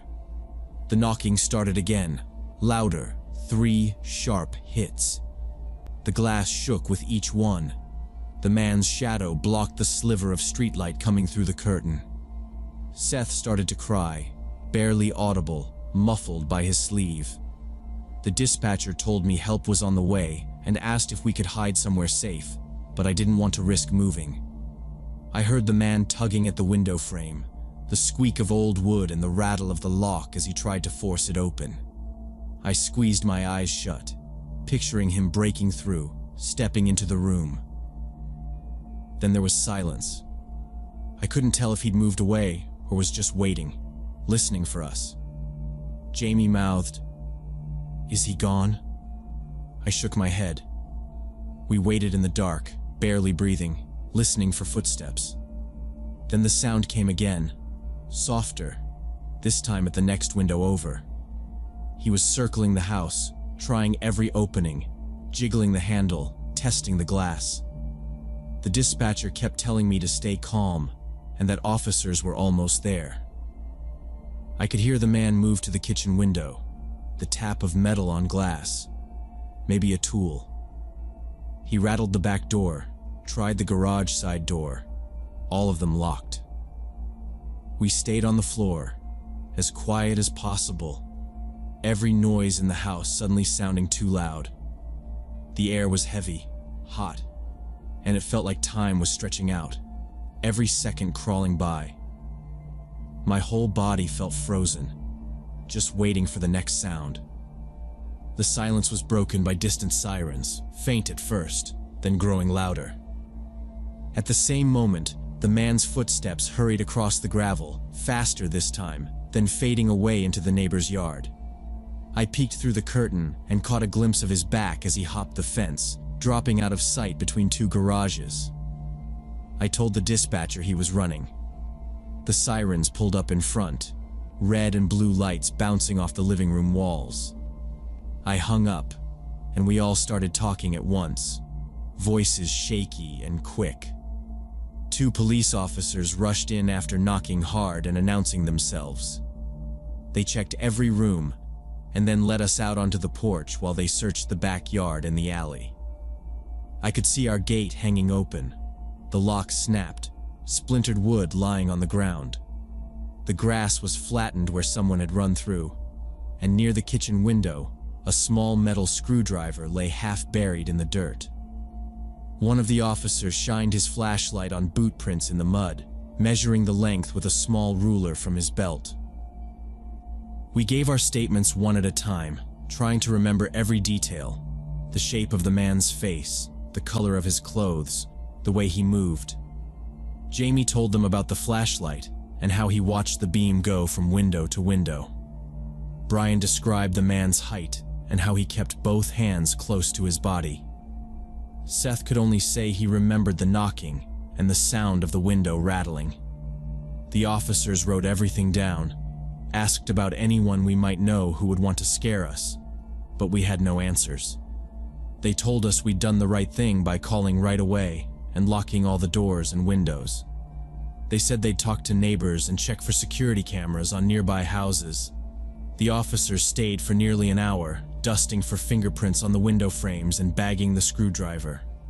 They walked through the yard with flashlights, looking for more evidence. In the morning, my parents came home early, called by the police. I watched them walk through the house with the officers, checking locks, testing windows, asking questions in low voices. The neighborhood was busy with police cars parked up and down the street. Some neighbors came over, wanting to know what happened, but nobody had seen much. Within 2 days, the police called to say they had identified a suspect. The man was a known drug addict who had been robbing houses in our area. They showed us a still image from a neighbor's camera. A tall man in a hoodie, walking along the fence line, flashlight in one hand, something in his pocket. The police said he usually broke in when families were out of town, slipping in through side doors or unlocked windows, grabbing whatever he could carry, then disappearing before anyone noticed. He had targeted several houses nearby in the last month. The officers told us that the man had been watching our house since Friday, waiting until my parents left. He must have seen us turn off the lights, maybe even heard us ordering pizza, and assumed the house would be empty by midnight. When he saw us inside, he probably panicked, tried to scare us into opening the door, or just wanted to see if he could get in before anyone called for help. They said it wasn't the first time he'd done this. He'd been caught on camera trying windows and doors up and down the block, always at night. A few days later, the police called again. They'd found him hiding in an abandoned shed across town, arrested him, and searched his things. They found wallets, jewelry, and small electronics from several recent burglaries, including a few items reported missing by neighbors. They charged him with breaking and entering, attempted burglary, and possession of stolen property. We had to go down to the station so my parents could look through the recovered items, but nothing of ours had been taken. The lock on our back gate was replaced, and my parents installed new motion lights and cameras a few days later. I didn't sleep well for a while after that. Every time I closed my eyes, I heard the slow knock on the window and saw the flashlight shining through the glass. My friends didn't talk about it much. When school started, nobody really believed us at first, not until the police story was in the local paper. Sometimes at night I'd check the locks 2 or 3 times before going to bed. I started to notice little things, shadows moving outside, the creak of the fence, the shape of a person in every parked car. That night changed how I think about being safe at home. I'd always believed that nothing bad could happen in a neighborhood like ours, that locked doors and good neighbors would keep us safe. But I know now how quickly things can go wrong. I never want to be the one in charge of other people's safety again. A sleepover is supposed to be fun, just a night of games and junk food. But now I always remember how it felt, waiting in the dark, listening for footsteps, knowing that someone outside wanted to get in.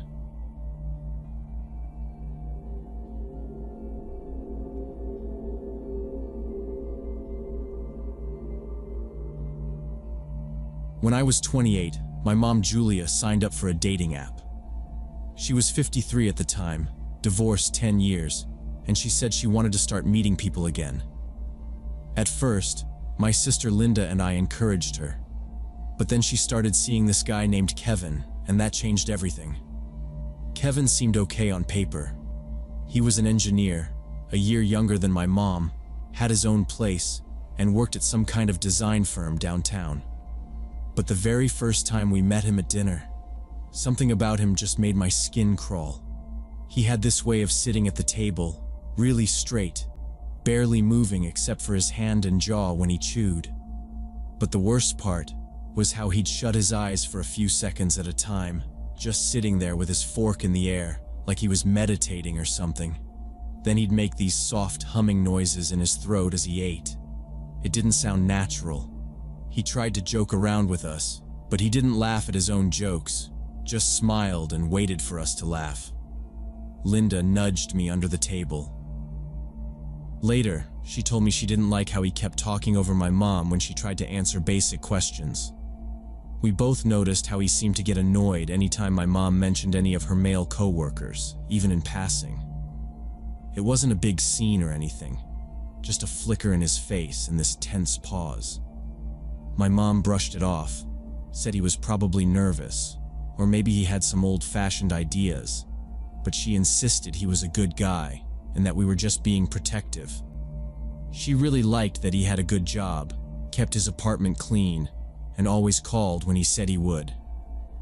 "He's reliable," she kept saying, like that was the most important thing. The next couple weeks, we kept trying to see her without him. But Kevin seemed to always be there, hanging around the house or picking her up from work, just always around. One Sunday I stopped by unannounced and found him fixing a loose handle in the kitchen. I barely got a hello out of him before he started talking about how a man should take care of the place, and how some guys were just looking for any excuse to get close to single women. I didn't respond. My mom just watched from the other room, not saying anything. Linda tried to keep her distance, but Kevin would text her little advice about dating and finding the right kind of man. It got under her skin. I started keeping a list of things I noticed. Tiny weird habits, little comments, ways he looked at my mom if she laughed at anything I said. At dinner, he'd sit there with his eyes closed again, humming, chewing slowly. Sometimes he would just hold her hand and stare at her, like he was trying to hypnotize her or something. If she ever mentioned seeing an old friend, especially a guy, he'd go quiet, set his fork down, and just watch her. It made my stomach twist. I told my mom how I felt. Linda told her too. She brushed us off every time. "You both have to relax. I know what I'm doing." We didn't push her. It was her life. But then, 2 weeks before Thanksgiving, I got a call from her late at night. She sounded tired, voice shaking a bit, but she said she was okay. She told me she'd broken up with Kevin that evening. She said they'd argued about something stupid, that he accused her of flirting with the mailman because she thanked him for putting a package inside the door when it was raining. He raised his voice, told her she should respect herself more, and called her naive. She said that was enough, told him to leave, and he actually did, slamming the door hard. She said she felt relief, mostly, and maybe embarrassment for letting things go that far. I didn't say, "I told you so." Neither did Linda. We just told her we were glad she was okay, and that we'd come by soon to check on her. She sounded exhausted but sure. "It's over. Don't worry."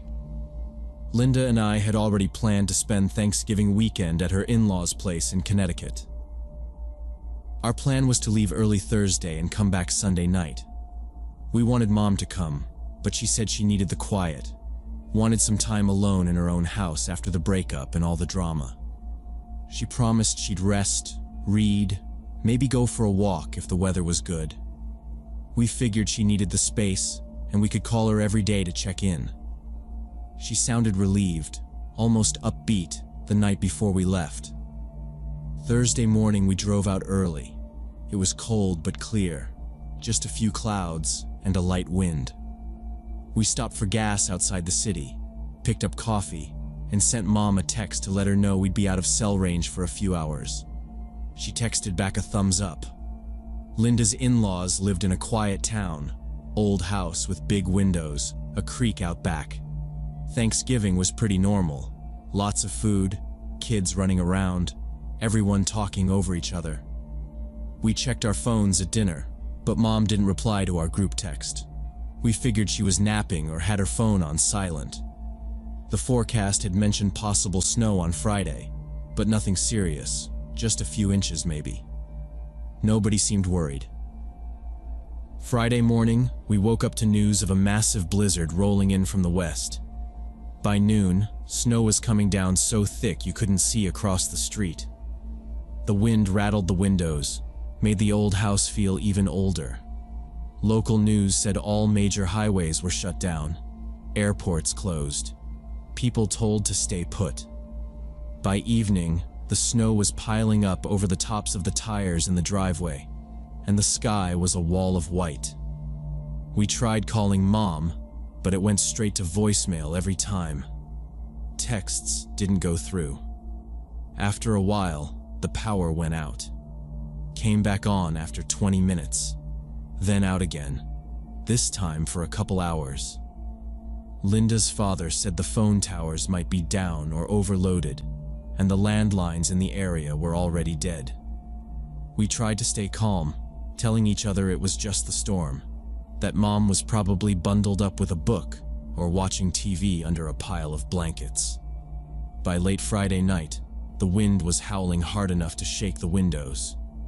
The house was dark, except for a couple candles.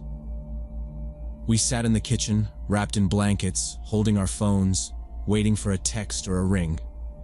Every hour we tried again. Each time, voicemail.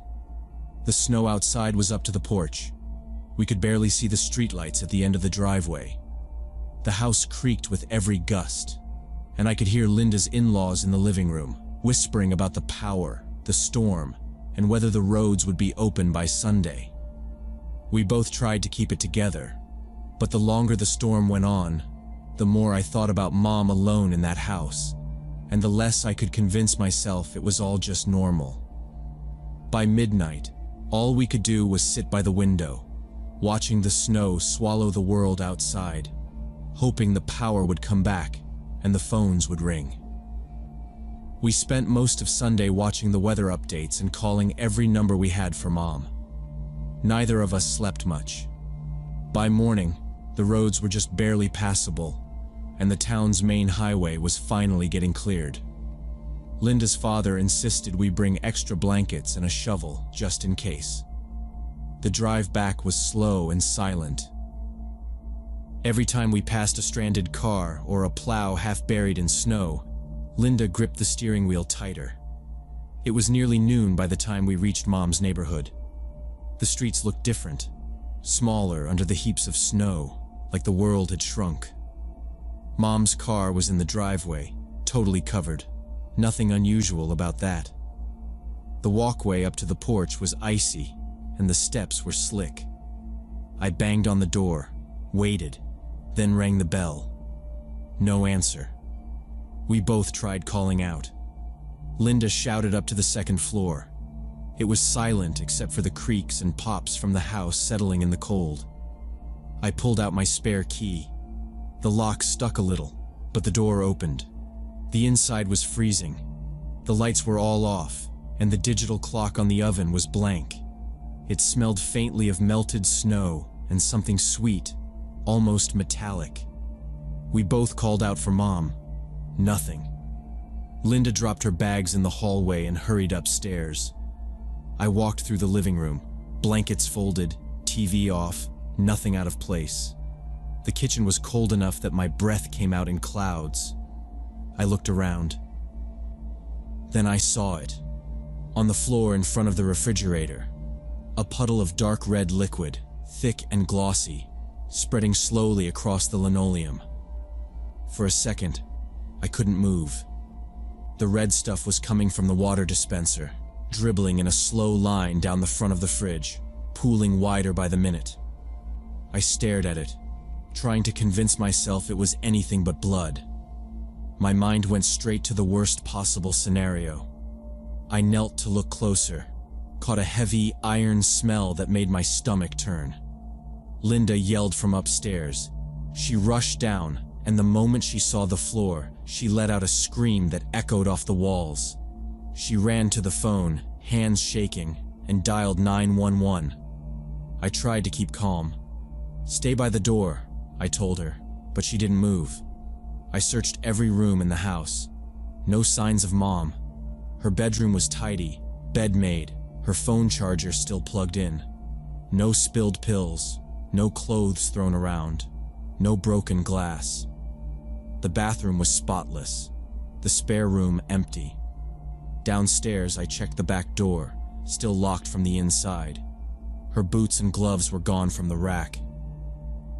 The only thing missing from the front hall was her purse and her thick blue winter coat. I went back to the kitchen. The puddle was even bigger now, sliding slowly toward the table leg. The metallic smell was stronger, mixing with the cold air. Linda sat by the front door, sobbing into her hands, the phone pressed to her ear. The police dispatcher told us to stay outside until officers arrived. I tried to comfort Linda, but all I could think about was Kevin, and all the weird, tense moments with him, the things he said, and the way he looked at Mom. It felt like the red liquid on the floor was proof of everything I'd feared. We stepped outside, stood on the porch, and waited, our breath fogging the air. The streets were empty, just the sound of a distant plow and the crunch of our boots. An old neighbor waved to us from across the street but didn't come over. The police arrived within 20 minutes, 2 cars pulling up with their lights flashing. They got out fast, gloves on, and ducked under the yellow tape they strung across the front walkway. They took our statements, told us to wait in the car. We sat there, engine running, heat blasting, hands shaking. We watched through the windshield as the officers moved through the house, radios crackling. They checked each room, then gathered in the kitchen. We watched one of them kneel down, scoop up some of the red liquid with a swab, and hold it up to the light. Linda squeezed my hand. It felt like hours, but it was maybe 15 minutes before an officer came out to the car, knocking on the window. He tried not to smile, but I could see he was fighting it. "It's not blood," he said. "It's cranberry juice, probably from a bag of frozen berries. Looks like it thawed out and leaked into the water line when the power went out. We see it sometimes with old fridges." I felt my face burn. Linda started crying again, this time out of relief and embarrassment. They let us back inside after making sure everything else was fine. I checked the freezer. Sure enough, a torn bag of frozen cranberries sat on its side, pink liquid crusted on the bottom. The house was still cold. The fridge hummed as the power finally stayed on. Linda and I sat at the kitchen table, watching the police pack up and leave, feeling like idiots, but also more exhausted than we'd ever been. An hour later, my phone buzzed. It was Mom, calling from her sister's house in Vermont. She sounded cheerful, like nothing was wrong. "Sorry I couldn't reach you," she said. "Got snowed in up here since Friday. The roads just opened. I left a note on the fridge, but I guess it fell off." She told us she'd be back the next morning. She asked if we were okay and if the house had held up through the storm. Linda tried to laugh it off, but her voice was still shaky. We told her about the cranberry juice and the police, and she burst out laughing. "I'll owe the whole neighborhood an apology," she said. We promised not to tell anyone about it, but I knew Linda would, eventually. After we hung up, we sat in silence for a while, letting the heat fill up the kitchen, letting our nerves settle. I thought about how fast our minds had gone to the worst-case scenario, how everything Kevin did had stuck with us, even when he was gone.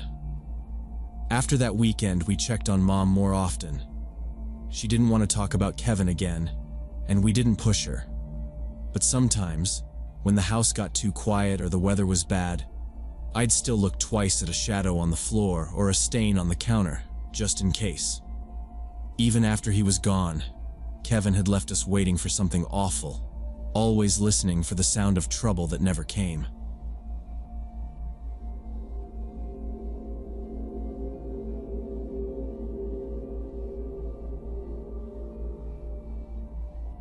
When I was 15, I got invited to a birthday party by this kid named Tyler.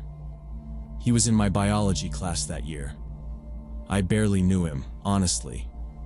Tyler was one of those people who always sat by himself in class, like every single day since the first week of school.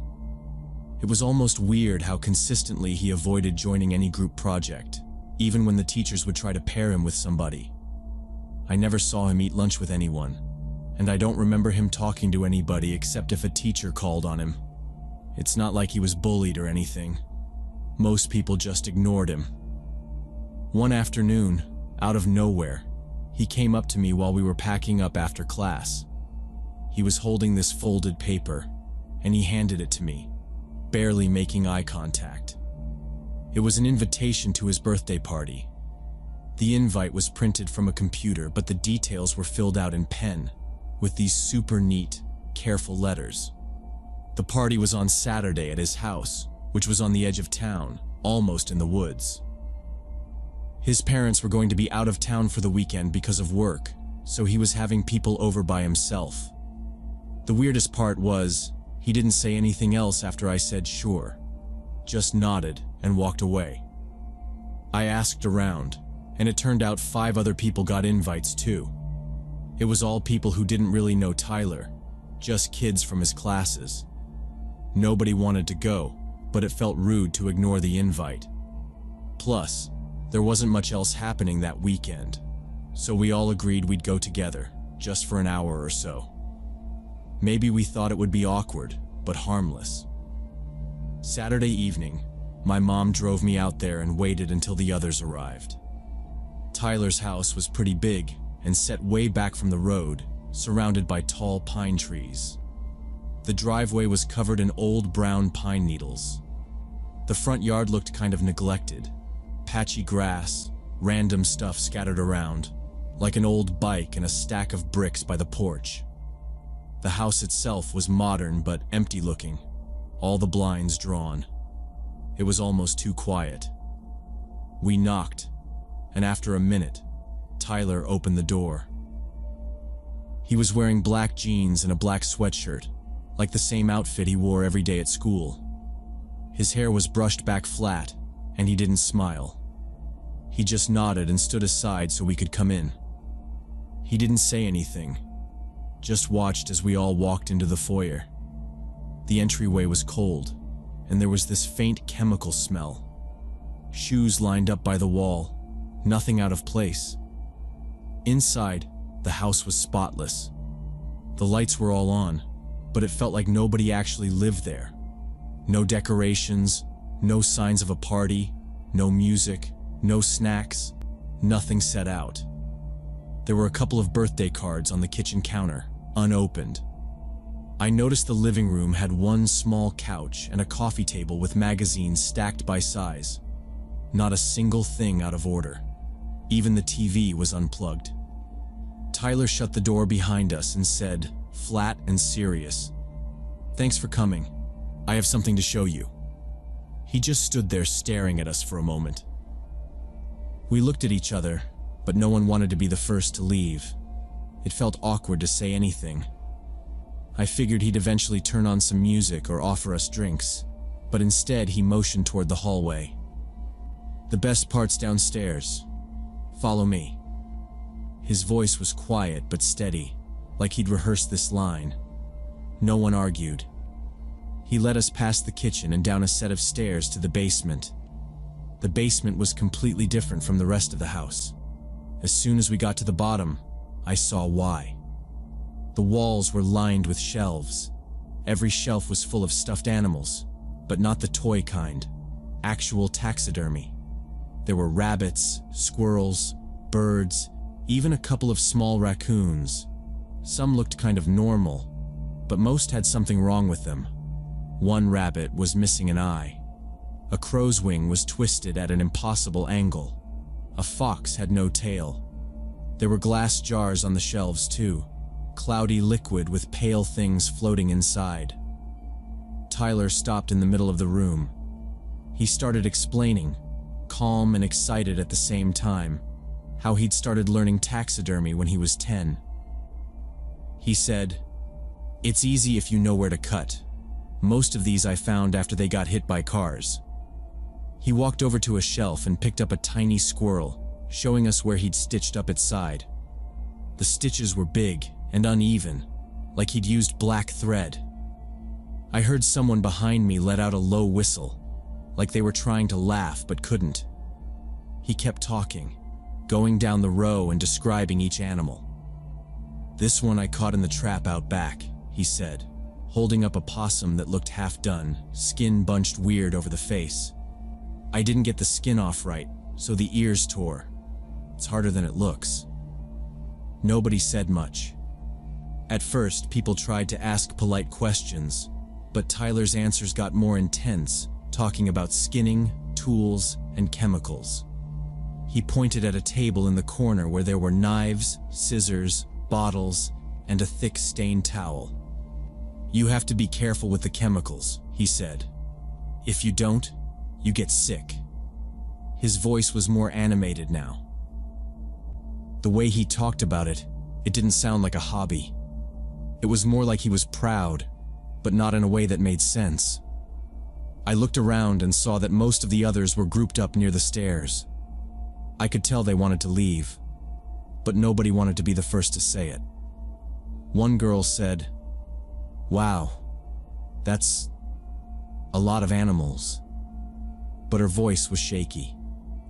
Tyler ignored the tone and kept going, telling us how you can't always find good specimens, so you have to be ready to use whatever you get.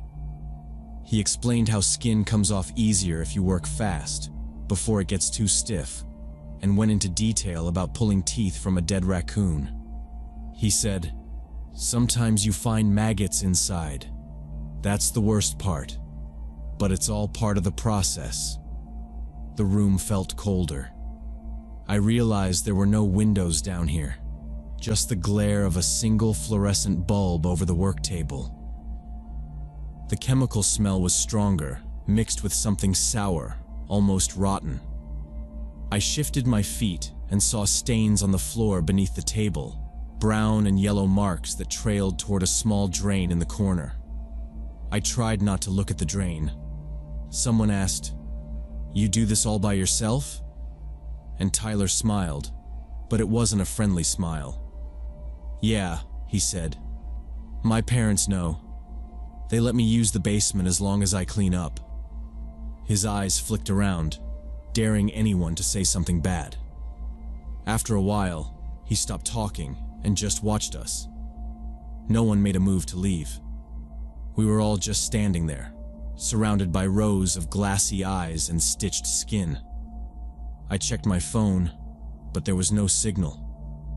I realized how far from town we really were, how quiet the house was above us, how thick the woods would be if we tried to walk out.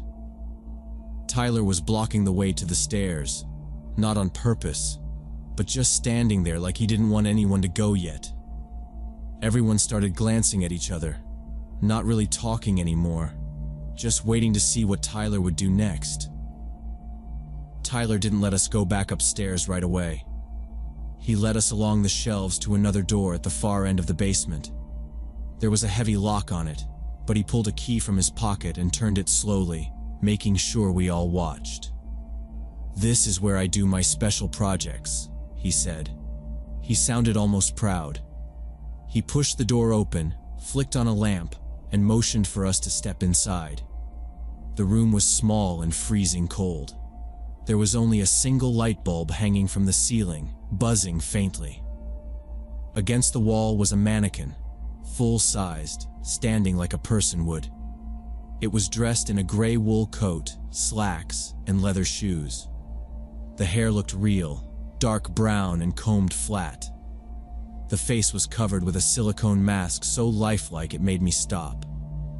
The mouth was slightly open, lips pale, eyes almost glassy, staring straight ahead. There were rings on the mannequin's fingers, an expensive-looking watch on its wrist. None of it fit Tyler at all. He stood close to the mannequin, looked around at us and said, "This is my best friend." His voice changed, softer, but more intense. "He doesn't like visitors much. He prefers just me." Tyler started talking to the mannequin in a regular voice, then answered in a different, rougher voice, like he was making the mannequin talk back. "You don't like these people?" he said in the normal voice.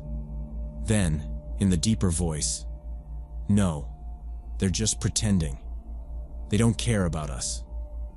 He switched back and forth, carrying on a strange, one-sided conversation, asking questions and giving answers, sometimes laughing under his breath.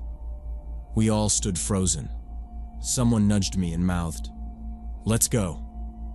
One girl cleared her throat and said, "Sorry, but I have to be home by 10. My parents are strict." Another guy looked at his phone and said, "Yeah, my ride's coming soon. We should get going." Tyler didn't argue. He just kept his hand on the mannequin's shoulder and said, "Maybe you should leave now. He's getting upset." The way he said it, there was no question about leaving. We moved back out into the basement, then up the stairs in a line. Tyler followed last, locking the project room behind him. No one said anything as we put on our shoes. At the door, he stood silent and watched each of us step outside. The porch light flickered as we walked down the driveway, not looking back. We didn't talk until we were all together at the end of the driveway, waiting for our parents or rides to show up. My mom arrived first, headlights sweeping across the dark trees. I got in the car without saying much, just mumbling thanks to Tyler, who was still standing in the open doorway, face hidden in shadow. After that, I tried not to think about the party. I went back to my normal routine, but every day something from that night came back to me. The mannequin's eyes, the way Tyler talked to it, the weird smell in the basement. I told myself it was just a weird kid with a weird hobby. Still, that Sunday night, I put a chair against my bedroom door before I went to sleep. I laughed at myself for doing it, but I didn't move it back. 3 nights later, I woke up out of a deep sleep. I couldn't remember any dreams, just the sudden awareness of someone being in my room. My clock read 2:14 a.m. At first, I didn't see anything, but I heard a faint rustle from the direction of my window. Then my eyes adjusted, and I saw Tyler standing next to my bed. He was wearing the exact same clothes as the mannequin, the coat, slacks, shoes, and that mask. In the dim light from the street lamp outside, the mask looked almost alive, the lips curled in a half smile. His head was tilted to the side. He just stood there, staring. I felt like I couldn't breathe. My arms were pinned by the blankets, and I didn't move. He didn't say anything, just watched me. I could hear him breathing through the nose holes in the mask. I must have held my breath for at least a full minute. Finally, he turned, walked back to the window, and slid it open. He climbed out quietly and disappeared into the dark. I heard the faint crunch of leaves on the ground outside, and then nothing. I stayed awake until sunrise, too scared to move. The next morning, I told my parents everything. My mom called the police right away. Officers came and checked the window, found dirt and a scuffed shoe print on the sill. The school was notified, and the next day, I met with the school counselor. That's when the rest of the story came out. Tyler had been struggling for months. His older brother died in a car crash 6 months earlier. They said Tyler had withdrawn from everyone, stopped talking at home. His parents traveled a lot for work, leaving him alone for days at a time. The mannequin, the wig, the clothes. It was all his brother's. Even the watch and the rings. Tyler's parents hadn't realized how far things had gone until the police came by. The taxidermy hobby was his idea of keeping busy, but nobody expected what else was going on. The family left town within a month. The school said Tyler was being homeschooled now, and the house went up for sale. We never saw him again. The police said he hadn't broken anything, just entered through the window. He didn't hurt anyone, so nothing more came of it. The kids who went to the party barely talked about it, even to each other. It was like everyone wanted to forget. I still think about it sometimes, especially late at night. I check my window locks twice, sometimes 3 times before bed. If I hear a noise outside, I wait and listen. I picture Tyler, or whatever version of him is left, in a dark room somewhere, talking to that mannequin, maybe looking for someone else to invite over. I don't know if he'll ever come back. The only thing I'm sure about is that I'll never ignore a bad feeling about someone again, no matter how harmless they seem.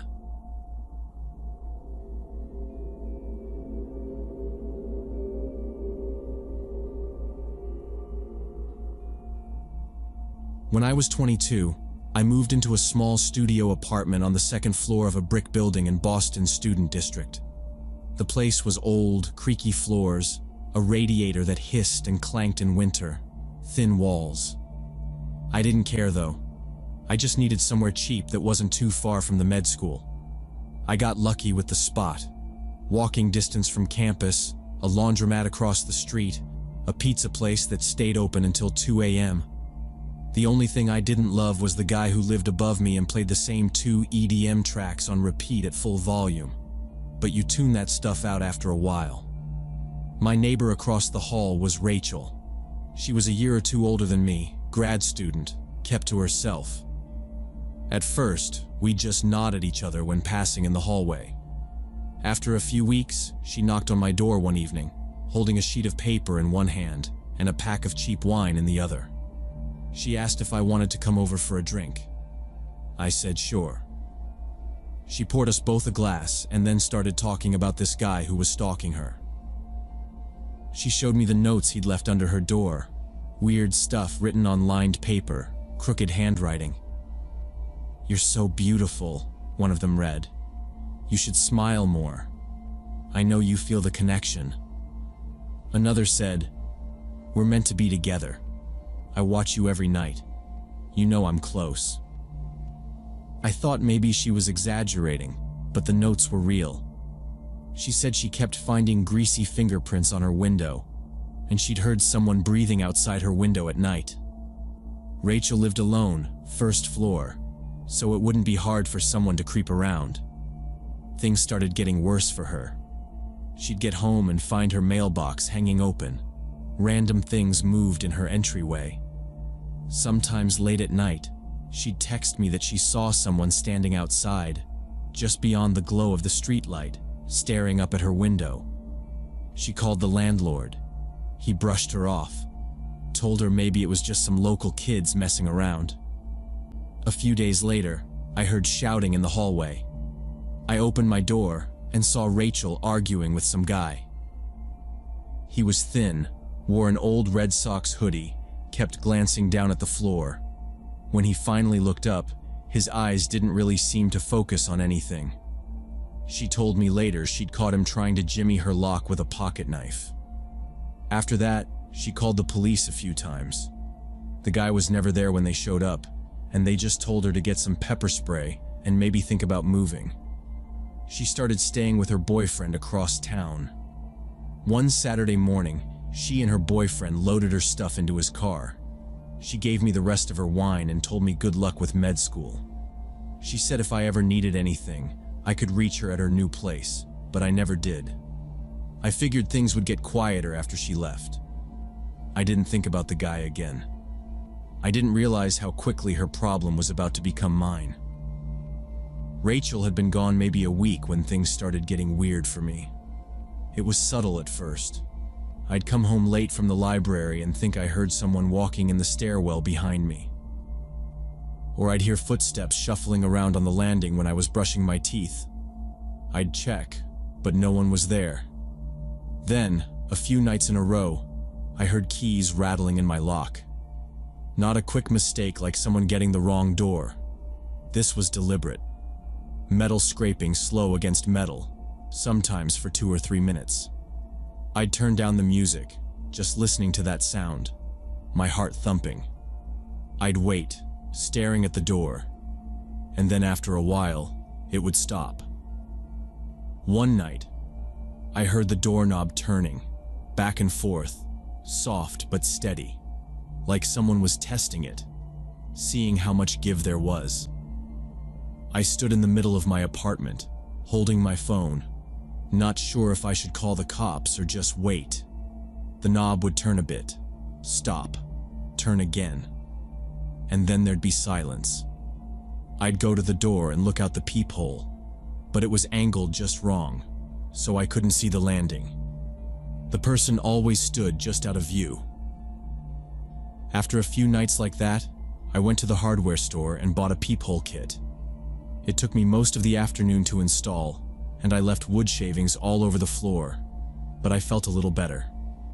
That night, around 11, I heard keys again. I flicked off the lights, crept to the door, and peered through the new peephole. But whoever it was must have known exactly where to stand. I couldn't see anything, just the wall and shadows. I stood there for 5 minutes, listening. Then, as suddenly as it had started, the noise stopped. The next night was worse. I was up late studying, headphones on. I felt a thud through the floor, just a faint tremor. Then another, louder, and another, until it was clear someone was throwing their body against my door. Not with fists, but shoulders, hard and desperate. The whole door shook in the frame. Books on my shelf rattled. I yanked off my headphones, grabbed my phone, and dialed 911.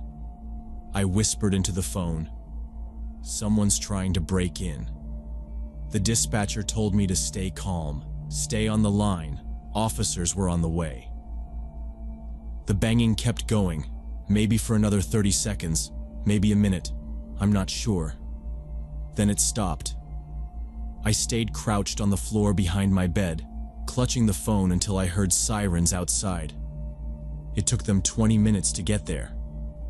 I heard boots coming up the stairs, police knocking on my door, announcing themselves. When I finally opened it, my legs felt rubbery. They looked around, shined flashlights down the hall and in the stairwell. Whoever had been there was gone. They took a quick look at my locks, said they weren't great, told me to install a deadbolt and a security bar. "If it happens again, call us right away," one of them said. I nodded and watched them walk back downstairs. The hallway was silent again. I shut the door, locked every bolt I had, and slid a chair under the handle, just in case. The harassment got worse after that night. It was like he knew I was scared but wouldn't leave. Every few nights I'd be woken up by footsteps in the hallway, slow and deliberate. Sometimes it would be the jingle of keys or the sound of someone dragging their nails along my door. I bought 2 more deadbolts, a security chain, and wedged a broomstick under the handle every night. Still, the noises kept coming.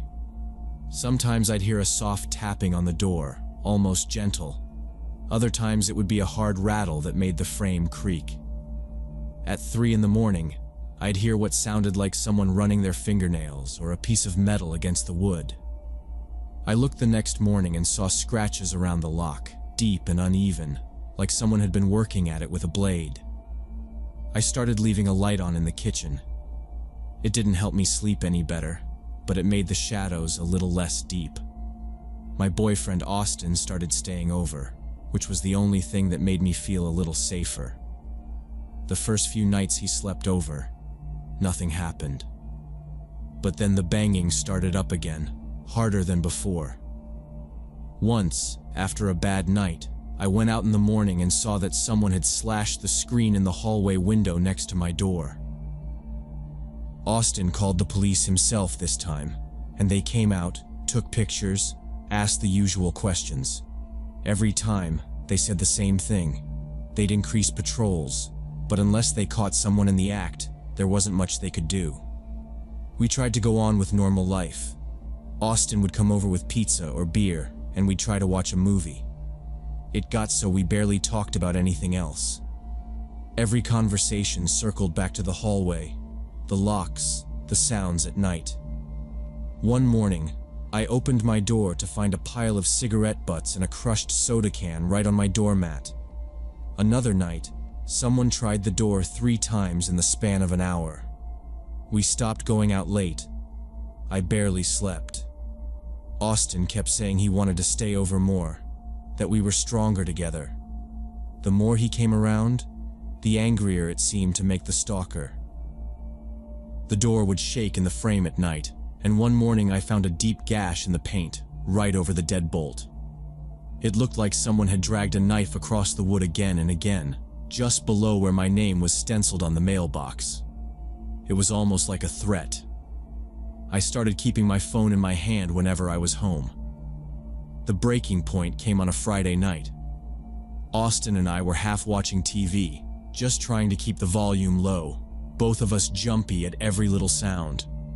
It was late, close to midnight, and we'd both been too tired to go out, too uneasy to relax. That was when I heard someone at the door again. The same slow twisting of the knob, a scrape of metal. I whispered to Austin, and he muted the TV. We listened, holding our breath. Then we heard something else. A creaking noise, not from the door, but from the far side of the room. Austin got up and pointed at the window. I realized I'd forgotten to lock it after letting in some air earlier that evening. The window was open half an inch, just enough for someone to see through. When I looked, I saw a pale, narrow face pressed right up against the glass, eyes staring straight into the room. For a second, we both froze. Then Austin jumped up and yelled, running for the door. I stayed where I was, knees locked. I watched as the man outside scrambled away from the window and dropped down.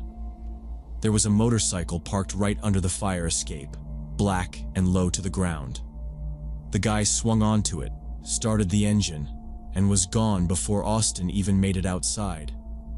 The only thing I could really see was the glint of something metal in his hand. A folding knife, I realized later. Austin came back up, breathing hard, and told me he'd seen the guy's face, but it was too dark to get a good look at the plates. He said he had a knife. He was holding it the whole time. Neither of us slept that night. By Sunday, I'd found a new place. It was a sublet in a building across the river, newer, with 2 sets of security doors and cameras in the lobby. I packed my things with Austin's help. I left the bed frame and a chair behind, didn't care about the deposit. It wasn't worth staying another night. Austin admitted, once we were out, that he'd been too scared to tell me about the knife until we were safe. He kept saying he was sorry, that he should have done more, but I knew it wasn't his fault. It felt like all we could do was get away and hope it would stop. A week later, I heard from someone at school that 2 other women in my old building had started getting notes and strange calls. People whispered about a guy on a motorcycle who hung around the student bars, watching women leave at night. The police never found him. They took statements, filed reports, but nothing ever happened. Later, when I thought back to the scratches on my door, I realized he'd probably been trying to pick the lock with his knife. The metallic scraping that kept me awake all those nights wasn't random. He was working on getting in, just waiting for his chance. Now, every time I hear a weird noise in the hall, I get that same tight feeling in my chest. I still wake up some nights convinced someone is outside, listening. I check every lock, every window, before bed, even though the new place feels safer. I don't let myself forget how fast things can change, or how close danger can get before you see it. Some people won't stop, not until you disappear from their reach completely. Sometimes the only way out is to run. I learned that, and I never let myself forget it.